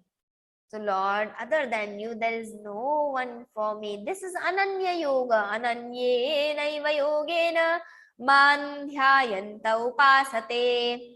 Lord is telling. So, ye tu sarvani karmani, who just dedicate all the karmas to me, and matparaha, behold me as your supreme self. Only I am the supreme for them. Ananyena iva yogena, oh Lord is only for me. Ananya yoga, I will be worshipping that Lord. Man dhyayantu upasate. And ananya yogi should be careful that if I'm worshipping any other lord also, there is no problem. But still, whenever we worship that, we should have the image of our Lord only. We can have our image, but we should not say, okay, no, my is Shankarji, I can't pray Vishnuji. No, not like this. Worshipping Vishnuji is also thinking that, yes, Shankar is there. Worshipping Shankar. Thinking that is the Ananya Yoga. Ananya Mam Dhyayanto Upasate. They just meditating on me with the exclusive devotion. Man Dhyayanta Upasate Ananya Yogena. This is exclusive devotion. This was one way. You just dedicate all the karmas into me. Looking so easy, but Arjuna is still confused. Because this is not easy doing anything, and I will just say, okay, Lord, I'm just dedicating this to you. No, not easy. So let's see 7th shloka. Lord is giving, okay, you wait. What will happen if you just dedicate all the karmas into me? Teshamaham samudharta mrityu samsara sagarat bhavami nachirat partha maya veshita chetasam. To those whose minds are set into me, teshamaham, my aveshita chetasam. First we need to understand this meaning. My aveshita chetasam, whose chetasam means that mind, whose minds are connected into me, integrated in with me. Tesham, for them, what I do? Samudharta, I just make them to cross this ocean of samsara, the ocean of birth and death. I make them to pass this. Bhavamina chirat partha. I just make them to pass this ocean of samsara. I become that the person, and I will take them in my boat, and I will make them to pass this river, pass this ocean. Lord is telling, if you dedicate all the karmas, but okay, difficult. Now Arjuna is still confused. This is so tough. Krishna ji is telling another option. Mayeva manadhatsva may buddhin niveshaya nivasishyasi mayeva ataurdhvanna samshayaha. Okay, maya aveshya manoyemam. Whatever we think with the buddhi. Whatever if we love anyone, we love with that mana, with that mind. So Lord is telling, whatever you think only me. If you want to love someone, you love only me. That's why he's telling mana and buddhi both. Mayeva mana adatsva may buddhin niveshaya nivasishyasi mayeva atordvanna samshaya. There is no doubt, Arjuna. If you just dedicate all, you just fix your mind and your buddhi both into me. If you fix both mind and buddhi, your intellect, if you set your mind, then nivasishyasi mayeva urdhamna samshayaha. They will get me only. There is no doubt, Arjuna. No doubt. They will be living in me. They will be dwelling in myself alone. Nivasishyasi mayeva. They will be alone dwelling in myself. There is no doubt. So Lord given one more option. If you can just dedicate all the karmas. If you can't do that, okay, you just fix your mind and your buddhi into me. Where that is not possible, so Lord will give so many options, many more options, but that we will see in the next session from 9th shloka, because we are running out of time. So we have seen these 8 shlokas. Just practice and try to understand how Lord Krishna is giving these answers to Arjuna, trying to make him ready for the yuddha, for this war. Okay, be ready, get out of that depression and leave that everything. So Lord is telling these options. So we have seen so many options. There are many more that will be taken in next session. So we will join in next session, and we will see the further shlokas of this 12th chapter. By the time, just keep our mind calm, and we will do 2 minutes Nama Sankirtana. Hari Sharanam, Hari Sharanam, Hari Sharanam, Hari Sharanam, Hari Sharanam, Hari Sharanam, Hari Sharanam, Hari Sharanam, Hari Sharanam, Hari Sharanam, Hari Sharanam, Hari Sharanam, Hari Sharanam, Hari Sharanam, Hari Sharanam, Hari Sharanam, Hari Sharanam, Hari Sharanam, Hari Sharanam, Hari Sharanam, Hari Sharanam. Gopala Krishna Bhagavan ki Jai. Jai Shri Krishna. Thank you, Rupal ji, for that wonderful vivechan and explaining Bhagwan's words in such simple language to us. We are blessed to have come into the fold of Gita Pariwar, where our spiritual journey is so illumined with the light of wisdom that we are receiving, be it in the form of how to read Gita ji with correct pronunciation or such thought-provoking vivechan sessions. As we may know, the Learngeeta program of Gita Pariwar has now completed 5 glorious years. We are celebrating this milestone through a series of offline and online events between 22nd June and 3rd August. We all can be part of this glorious celebration by organizing events in our homes, the neighborhood temples and parks as we did like. A quick reminder also to share the website link of our Vivechan library, which is www.vivechan.learngeeta.com, to your family and friends. Please also share the Zoom, YouTube, and Facebook links of the weekend live Vivechan session with them so that they can also join, reap the benefit of this invaluable learning. I've seen a lot of questions in the chat boxes. Will this Vivechan session be available? Yes, it will be available in the library as well as on the YouTube. We now request sadhaks to please raise their hands and if possible, switch on their video cameras to ask questions. Since Rupalji had to attend another engagement at this time, we have senior trainer Vikasji Vaidya to help clarify your doubts and questions. Vikasji imparts unique and valuable perspective and knowledge through his innumerable commentaries on Gita ji in 6 languages. Over the last 5 years, Vikasji has been chanting the entire Bhagavad Gita every single day of the year. Beside his own personal sadhana, Vikasji, as a senior trainer at Gita Pariwar, serves as a trainer and is involved in the process of selection and training of new trainers. He has aced the Gita Kanthasti exam at Sringeri Pet, for which he was awarded the first prize from Param Pujya Jagadguru Shankaracharya. Vikasji, may I request you to kindly help clarify our sadhaks' Jai Shri doubts. Krishna. Jai Shri Krishna. Feel free to raise your questions. Ask your questions. Sarantejji, kindly unmute yourself and switch on your video if possible and ask your question. Didi, Monica Didi is there. Okay. We can go with Monica Didi. Jai Shri Krishna Didi. Jai Shri Krishna. Say. Jai Shri Krishna Bhaiya. Yeah. Let us go.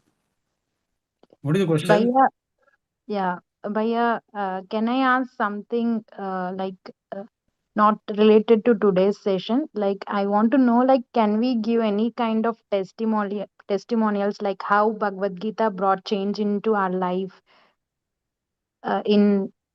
for Gita Parivar team? Of course, yes. But this is just the beginning that you have started your journey on Bhagavad Gita. So it is little early to expect that some change will happen in your life. You must complete at least one I am in chapter. L4, Bhaiya. Oh, you're in L4. Great. Very good.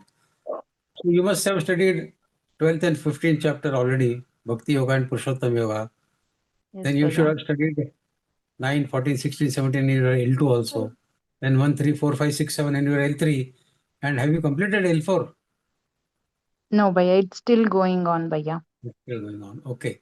I recently joined in Seva, Bhaiya. Seva brought me much peace in my life. So I just want to know, like, is there any like kind of testimonials like we can give to team, like how we feel? It depends what kind of seva you want to offer. there are 45-50 types of sevas which you can render in Gita Pariwar.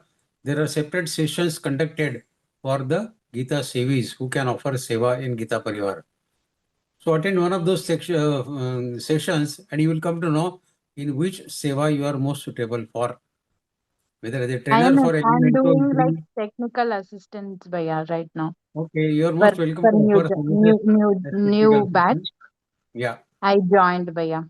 So every time the new class starts, there is a post that comes on the WhatsApp group asking you to fill up the form for technical assistant. You fill up that form, and if found suitable, you will be given some class to host as a technical assistant.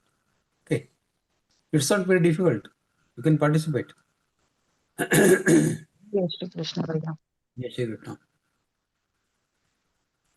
So in today's Adhyay, 12th Adhyay, what Rupalji explained to you, if you take a short summary about 12th Adhyay, that is Bhakti Yoga. 3 important points Shri Krishna is telling in this Adhyay. First, most important thing is Arjuna is asking, because see, the background is 12th Adhyay is not the first Adhyay of Gita. This is the 12th Adhyay. So 11th Adhyay already happened. And in Gita, Shri Krishna appears in 2 roles. One role is as a friend of Arjuna who is driving his chariot. And second role is of Parabrahma, Supreme Lord. So one role is in the manifested form like as a friend of Arjuna, Krishna, and in the second role he is Akshara Parabrahma, imperishable Parabrahma, Bhagavan Shri Krishna. So in Bhagavad Gita, the shlokas are there pertaining to the Akshara Parabrahma of Krishna as well as the manifested form of Krishna. Now how to find out which shloka is referring to the manifested form and which shloka is referring to the unmanifested form? My voice is not coming? Yes, bhaiya, you are audible. Okay, fine. So wherever Krishna says I or mine, that shlokas are pertaining to his manifested form. Wherever he talks of Akshara, unmanifested, so those shlokas are pertaining to his Parabrahma Swarup. Now Arjuna is little confused because sometimes it is said that Paramatma in reality is Nirgun Nirakar, unmanifested. That is the real form of Paramatma, formless. Being formless is the real form of Paramatma. So Arjuna is asking a question, which yogi is superior? Which yogi is Yogavittamaha, who worships your manifested form or the one who worships your unmanifested form? So this is the first clarification Sri Krishna gives in this Adhyay, that those who worship my manifested form, I consider them as Yogavittama. This is the first clarification. Now, the question is, those who worship Paramatma's unmanifested form, will they not attain Paramatma? God says, no, not like that. But kleshodikatarastesham avyakta sakta chetasam. To worship the unmanifested form, it is difficult. Klesh means full of difficulties. What shall we worship? When we say we want to worship Lord Shiva, the Lord Shiva picture comes in front of our eyes. When we say we want to worship Lord Rama, then Rama picture comes in front of our eyes. Ganesha comes in front of our eyes. But when we say unmanifested form, Nirgun Nirakar, when there is no Akar, what shall we worship? What shall we bring in front of our eyes? Vacuum. How can we worship vacuum? So Paramatma says it is difficult to imagine something which is not having shape. We are all embodied human beings. To imagine something without body is very difficult for us. So Paramatma says it is easy for you guys to worship my manifested form. So this is the first clarification. Then second clarification Paramatma gives how to worship him. This is a Bhakti Yoga. So how to do the Bhakti of Paramatma, that is also clarified. Mayye manadat Swami buddhi nivesha, nivesashri mayye vata udharna soja. 4 options are given. If you do this, you can attain me. Not possible? Don't worry. I will give you another option. Another option. If not possible, third option. Not possible, fourth option. So you are having 4 options how to worship Paramatma. That is clarified from shlok number 8 to shlok number 11. Then third important thing clarified by Sri Krishna in 12th Adhyay is which are the bhaktas, which are the devotees, which him likes, he likes them most. So that is from slok number 13 to 19. There are total 39 aspects, attributes, gunas of his Param Bhaktas, which Sri Krishna lists down in this Adhyay. Out of 39, even if we can grasp at least couple of them, we can become dearer to Krishna. So Bhakti Yoga is all about how to get dearer to Krishna, how to become dear devotee of Krishna. First, worship his manifested form. Second, out of all four options, select any one option which you find most suitable for you. And third, how to become his most dearest devotee. Out of 39 such lakshanas, attributes mentioned, try to acquire a couple of them at least. Adveshta sarvabhutanam maitra karuna eva cha nirmamo nirahankara samadukha sukha kshami santushta sadata yogi. So there are 39 such attributes listed. So these three things are the important thing in this Adhyay. If you have any questions on this Adhyay or any questions about Bhagavad Gita, you are most welcome to raise your questions. Anil, yes. Yes, sir. My question is, specific question is, shlok number 3, kutas tamachalam, meaning of that, number 1. Yes. And number 2, my purpose of You know, kut is attending what? this. Hello? You know what is kut? Kut means difficult, something which are difficult to solve. Kut is not difficult. You know, if you go to a goldsmith shop, there is a anvil type of solid block of forged steel that is kept there, on which the goldsmith will put the ornament, and with a small hammer he will give the proper shape. That is called kut. Now that kut is nirvikar. Whether you are putting a ornament of silver or copper or bronze or gold or platinum, it offers no resistance. It is equipoised to all the ornaments. So Kutastha is that person who is equipoised in all situations. He has no likes or dislikes of anything. So that is why it is Kuta. That is called Kuta. And Achalam is who does not get disturbed under any situations. Dhruvam is remaining firm. Okay. Yeah. Sir. Okay, I understood this answer. And my request is like this, because I had joined this class to pronounce the Gita words properly. This is purpose number 1. How to pronounce it? That I am getting. There is no issue about it. Yes. Second issue is that I need to understand this Gita word by word. Means ye tvaksharam nirdeshyam. So if you segregate each word in this and give meaning to each, that will be good for us. Instead of giving general meaning for this, word by word meaning. That is my request. See, normally in Vivek Satras, you can raise all these doubts. What is the meaning of, how to break this word? Yet vaksharam nirdesham vyaktam paryupasate sarvatra chintyancha kutastamachalan dhruvam. So aksharam, what is the meaning of aksharam? Imperishable. Akshar means word, yes. Anirdesham, something which is undefined, indefinable, which cannot be defined. Anirdesham. Avyaktam is unmanifested form. Avyaktam Which is not unmanifested. expressed. Which is not having a shape. That is unmanifested form. Paryupasate is the top class of worship. Paryupasate. Paryupasate. Just wait. Paryupasate. In Paryupasate, there are two words. Paryu and Upasana. Upasana, I know that. Upasana is puja, bhakti, like that. But what is a Paryu? Paryu means the top class. Upasana of top class.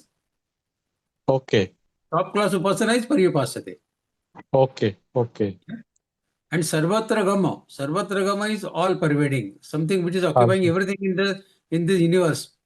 Achintyam, which cannot be thought of through our senses. Eyes cannot see it, ears cannot hear it, nose cannot smell it, tongue cannot talk about it or cannot taste about it. That is Right. achintyam. Right. Achintyam. And Right. then Right. kutastham, I already explained, which does not change. Kut is which does not change. That is unchangeable. That is kutastha.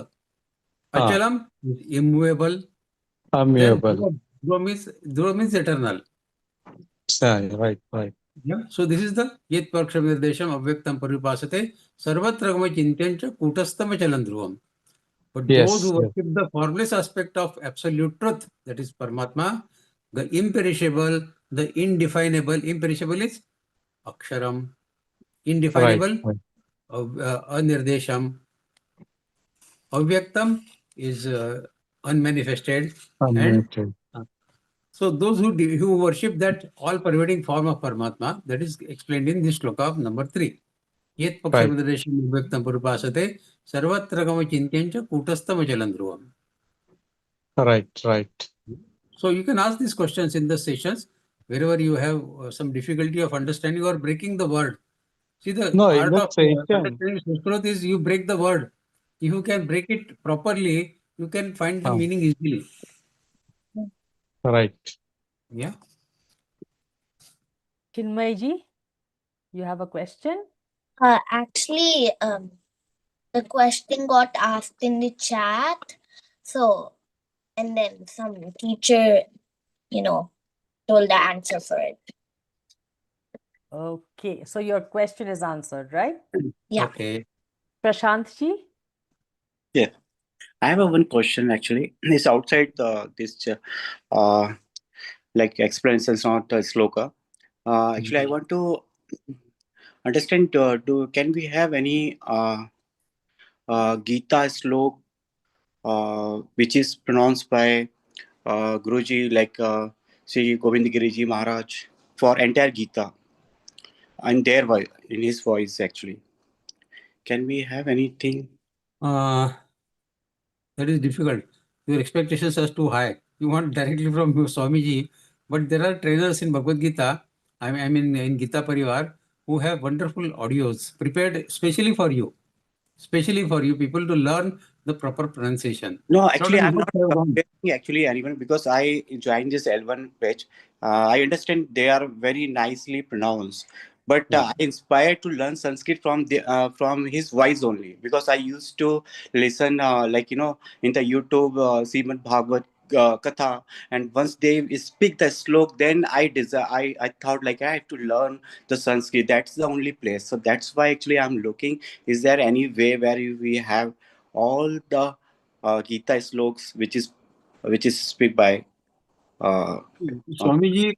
See, Swamiji has a lot of lectures on Gita, almost all the shlokas, but there is no such one composite place where all the shlokas are listed.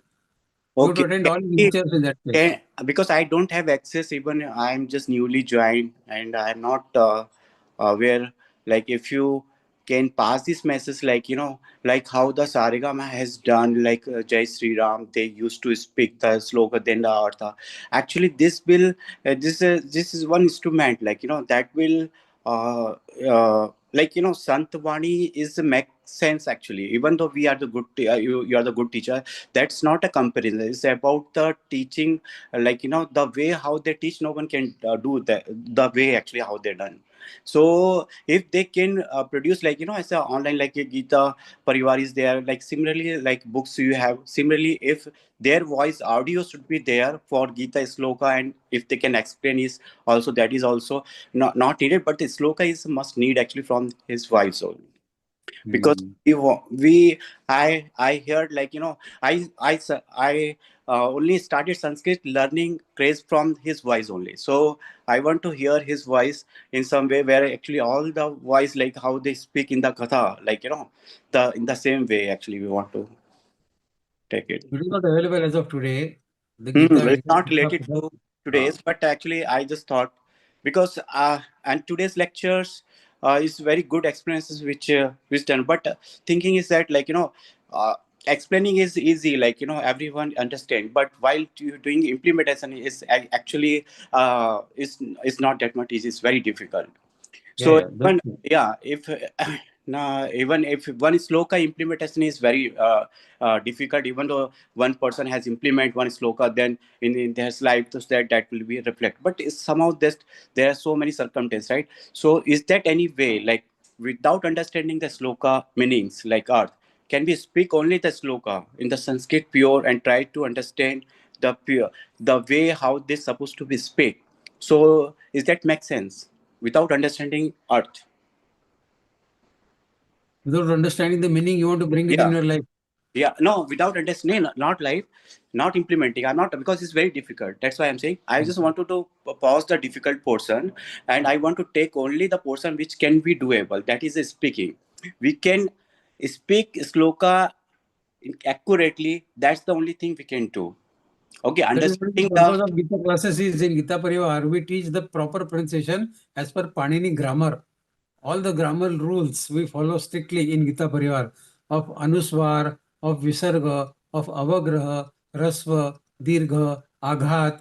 All these rules we follow. And the way we are taught in the class is following these grammar rules of Panini. So if you learn properly as taught to you by our trainer, then you will pick up properly. That is the right pronunciation of Gita. That's only even speaking first actually objective is that, like, to learn to speak the properly. That's the only thing. What I'm asking the question here, to just speak the Gita slok, is that enough or not? Without understanding why we need a Gita meanings to understand, Gita slok meaning to understand what actually Because, see, meaning. Gita Parivar slogan, Pujya Swamiji has given the slogan for us. Gita पढ़े, पढ़ाएं और जीवन में लाए. Our objective is to bring Bhagavad Gita's message, divine message of Lord Krishna in our life. If we want to change our life, we have to understand what we are reading. That's why my question is that only sloka पढ़ने से life change हो सकता है. Only sloka. If we pronounce only slok, it can bring divinity in your life, but your life may not change drastically if you understand the meaning and if you try to bring the message of that meaning in your life, then your life will drastically change. It is good to read the pronunciation, to understand pronunciation and read Gita in proper way. Yes, true. It will bring some kind of happiness in your life. But the ultimate objective of changing your life may not happen, honestly. Then one of the sloka in 12th sloka just explain the last artha. Like if you devote your mindset to Lord Krishna, then everything will be done. So that means if you are not applying your mindset, like in all I agree. there, That means you understood. That means other than only understanding the pronunciation, you are understanding the meaning of sloka, isn't it? That's why you can say that it is said in Gita. Yeah, that's why. You But understand the meaning of Gita. The problem comes here, like if you understand all entire chapter, like you will confuse, like which one is doable, right? Which one is doable? That's why at my point. If any points, like if you understand, then that is enough, right? So we don't need to apply anything, any such a logic like word to word reading, word to word translation is not needed. My request to you, Prashantji, will be you complete all L1, L2, L3, L4. And then there is this question. Having attended only 20 slokas and you want to understand entire Gita, that is not possible. You have to understand all 700 slokas first and then pick up the slokas where you can copy and bring them in your life. 20 slokas is too short a summary of Bhagavad Gita, 12th Adhyay. You have to understand all 700 slokas and then pick up from each Adhyay 1 or 2 slokas for your daily following in the life. Try it that way. Just beginning learning of Gita and saying that I want to bring it in life, a tough challenge. Okay. Complete your course, complete your L4, and then come to this question. All right. Thank you. Yeah. CK Saxena ji. Pranam Didi, Pranam Bhaiya. I had the similar question which was raised by my previous speaker at the end, towards the end of this conversation. I had a question talking Falatyaga, Sarvkarm Falatyagam. Yes. It is at places during this uh, chapter that how do we in the next stanza also dhyanat karma falatyaga. How to do this? My question is pinpointed. How can we dedicate our? Is it a dedication of the work that we do, or what? Does the explanation, elaboration in detail? Perhaps my video is gone, or it Okay, has been muted. go on. I could understand the question properly. If I understand you Okay, correctly, it is okay. Thank you. Thank you for understanding. okay, I think you Please want throw some to. light on it. Okay, okay. If I Throw some understand light you on correctly, it. if I understand you correctly, you want to ask how to offer our karmas to Paramatma. जी बिल्कुल exactly. Right? Huh. Exactly. So the thing is, whatever karmas we are doing, whatever actions we are doing, at the end of day, when you are going to the bed, you think of all things that you have done in the day. Ji. And at the end of day, make everything Shri Krishnarpanamastu. Ji. Offer everything to God. See, there are two things in Bhagavad Gita which we should learn properly about karma. Our karma has two poisonous teeth. Every karma that we do has two poisonous teeth. One poisonous teeth is kartrutva bhiman, the sense of doership. I have done it. I am the doer. This is one poisonous teeth. Second poisonous teeth is expectation of return reward from the karma phala. If you remove these two poisonous teeth from your karma become Nishkam karma. So when you offer your karma to Paramatma, don't offer the karma which is having these two poisonous teeth. Offer the karma without these poisonous teeth. Then your karma is Nishkam karma and Paramatma is happily accepting Nishkam karma. You will not accept karma which is having a blot of your kamana in that. If your karma is Sakam karma, God will not be happy to accept it. So if you want to offer your karma to Paramatma, make your karma Nishkam. Then only God will accept it. When you go to marriage for somebody, you offer a gift to someone, a newly wedded couple, do you offer a gift which is having some scratches on it? You offer a brand new thing which is good looking, no scratches on it. If our karma offering to the God is having the scratch of our kamana on it, God may not be happy to accept it. So offer your karma without scratches of your kamana. That is the right way of doing offering karmas to Paramatma. Nishkam karma. At many places, I think it is mentioned in the Bhagavad Gita. What I know so far, I did not read it fully. In many times, I tried to read it, but I could not read it fully in one go or in sequences. I could not read so far. That is the aim why for I started this journey. And I joined at L1, but I understand that it has been mentioned at many places in Gita, what you are narrating to me. Is it? Yes. Yeah, it is there. Karma is to be done in that way only. That is called Nishkam karma. Gita is all about Nishkam karma. Okay, I saw one question just now on the chat box, whether karma is important or bhakti is important. Paramatma says both are important. In 8th Adhyay, there is a slok, Mama Nuspar Yudhyacha. Mama Nuspar Yudhyacha, Paramatma says, Mama Nuspar is, you remember me. And Yudhyacha, that is a message to Arjuna saying that we have to fight the war also. Because his karma that time was to fight the war. So Gita is not about only doing bhakti. Gita is about doing your karma also. Paramatma is giving equal importance to both. While doing your karma, you remember me. So bhakti and karma both are having equal importance in Bhagavad Gita. Some scholars say Bhagavad Gita is karma yoga only. Some scholars say Gita is bhakti yoga only. So it depends on your intellect, what you want to call it. But Bhagavad Gita is giving equal importance to bhakti and karma. Mama nuspar yudhyacha. Remember me and perform your prescribed duty. Both are equally important. Ganesh Kumarji? Yes. Can I speak now? Yes, please. Yes, please. Yeah, Jai Shri Krishna, thank you so much for your patience. You've been answering all the questions very patiently. Very kind of you. See, my question is, we actually use, I chant Gayatri mantra while offering prayer. Similarly, are there any mantras in Bhagavad Gita which can be used while we offer prayer? When we offer prayer, there are a lot of, slokas here. All that, in order to remember, we'll have to practice it while offering prayer, or do we? No, how do we go about practicing these things? Of course, we read it, we get to know the pronunciation of it, and then later we by heart it, and all that is there. I'm in stage L1 right now. Recently, I joined the class actually. So, how are we supposed to go about it? That's what I just wanted to ask.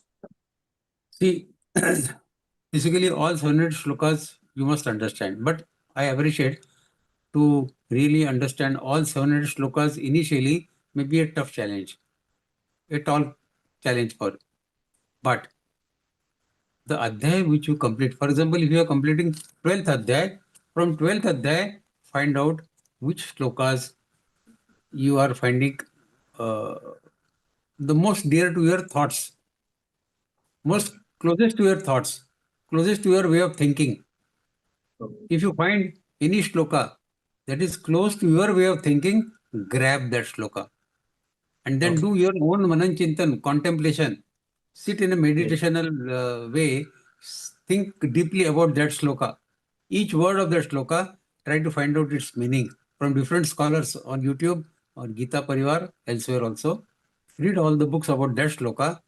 Deep thinking is a must. Once you do deep thinking, for example, if you take the shloka, Atha chittam samadhatun na shakno shimai stiram abhyasa yoge ritato mami chaptun dhananjaya. If you cannot offer your chitta to me, it is not na shaknoshi, it is not possible for you to keep your chitta sthira, then abhyasa yoga is another option Paramatma is giving. What is abhyas and what is yoga? Abhyasa yoga. Yoga is the equanimity. That is the yoga. If you can do that, then also Mami Chaptan Dhananjaya, then also you can attend me. Then also you can attend me. So sit in your meditation, think about this shloka. Can I remain equipoised in all situations? Can I do that abhyas? Paramatma is accepting that also your bhakti. Abhyasa yogin tato mami chaptan dhananjaya. If you do that also, you can attend me. So different options are given. Each option given in 12th Adhyay is a matter of meditation. Right from Mayye Manadat Swami Buddhin Niveshaya, Nivasishyase Mayyeva Ata Urdhana Samshaya. This you can do meditation for 1 week. And Atha Chittam Samadhatun Na Shaknoshi Maistiram Abhyasa Yogin Tato Mami Chaptan Dhananjaya. Another 1 week, sit on this shlok for meditation. And then Abhyase Pasamarthosi Mat Karma Paramo Bhava. If you cannot do this Abhyas of Samadha Yoga also, then you can do all your karmas the way you are doing now, but do it as if you are doing it for me. You are eating it for me, you are sleeping for me, you are talking for me, you are walking for me. Every karma that you are doing, you remember me that you are doing everything for me. If you do all karmas for me, then also you can attend me. See, the meaning of doing all karmas for Paramatma is that we are remembering God at all times.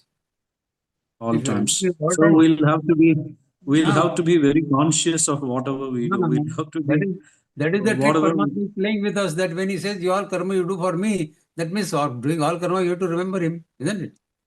Yes. So, I mean, and if putting that is it also not into, possible, further it says, Atitappi Shaktosi Kartum Madhyogamashita Sarva Karma Tyagan Tatak Kuryatatmavan. If you cannot do all this also, then you do all the karmas, but karma phala, you offer it to me. Yeah. So, thank you. So all these options are available. Each shloka is worth going in deep meditation. Okay. I get it. Actually, I'm attending the session from Saudi. I'm in Saudi Arabia.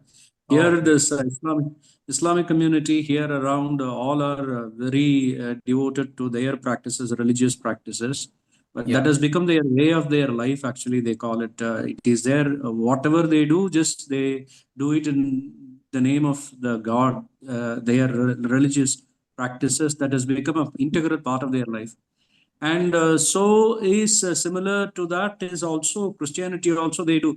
Now I really feel very bad, like we have such a tradition and culture, and we have such a rich devotional practices, and I'm really very happy that Gita Pariwar for the past 1 week or so I've been attending it. The system, the logistics, and the discipline and the commitment that each teachers they all have towards rendering the service towards the Hindu community, and educating, enlightening people on the aspects of Gita. It's really, I'm very grateful actually. In a way, I feel that this is a divine call that I'm a part of it. Thank you so much for all your patience and all your efforts. I really appreciate it. Kind of. Ganesh Kumarji, we have taught Gita to around 13 lakh people in last 5 years. 13 lakhs Yes, all yes, over yes. in around 185 countries. So this is our Yes. job. We are doing it happily. Yeah. Yes, Okay. and I'm spreading words to all my neighbors Very and good. friends. Very good. They're Very all good. Very nice. Thank you. God Thank bless you. you. Very nice. Thank you. Any other Bhaiya, questions, please? no, I don't think there is any other question, Bhaiya. Shall we move towards the Okay. Samapan? Okay. Yeah. Thank you so much again, Rupal ji and Vikas Bhaiya, for that very absorbing Vivechan session and question and answer session. On behalf of Gita Pariwar, I take this opportunity to thank each one of you for attending this session today, and look forward to having you back next week for another enlightening Vivechan. Sincere thanks to Bhargavi Saripalli ji, our tech star today. Thanks also to the technical and back-end team for their efforts in making this session a great success. And now we offer our sincere gratitude to Bhagwan for all the blessings he has bestowed upon us. For that, I call upon Jhansi Lakshmi ji from Vijayawada, Andhra Pradesh. Jhansi Lakshmi ji joined Gita Pariwar in 2023 and provides seva as a technical assistant. Didi, request you to please lead us in our prayers today. Jai Shri Krishna, Didi. Jai Shri Krishna. Jai Shri Krishna, Bhaiya. Yogesham Satchidanandam Vasudevam Brajapriyam Dharma Samstapakam Veeram Krishnam Vande Jagadgurum Shri Krishnam Vande Jagadgurum. Thank you so much, Didi, for taking the prayer on our behalf. We will now conclude the session with chanting of the Hanuman Chalisa. Please come back next week for the final part of this enlightening Vivechan on Bhakti Yoga. Jai Shri Krishna.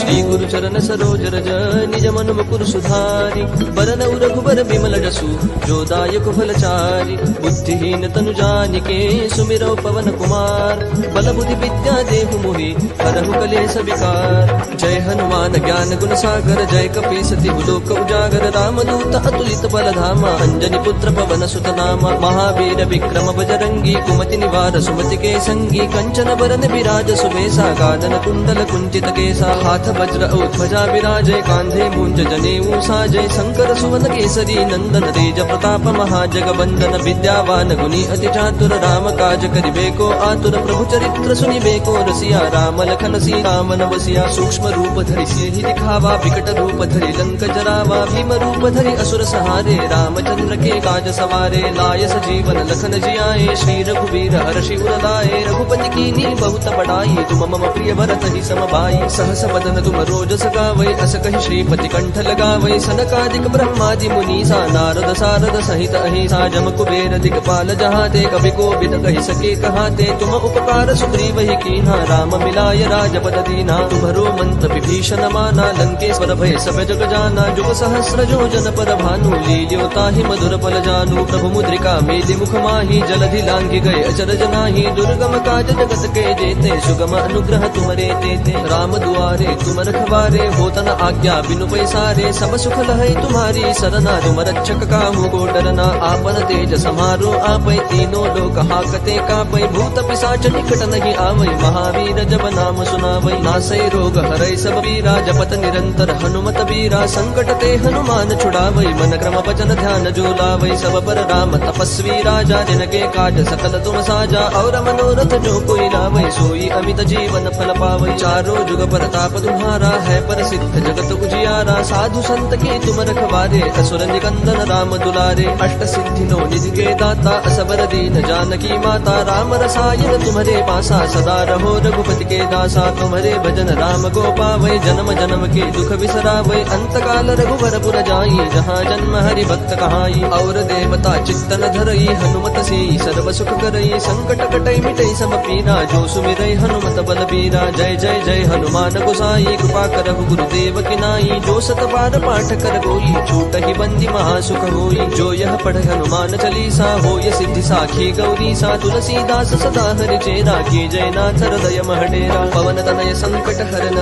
मंगल मूर्ति रूप, राम लखन सीता सहित, हृदय बसहु सुर भूप, सियावर रामचंद्र की जय, पवन सुत हनुमान की जय।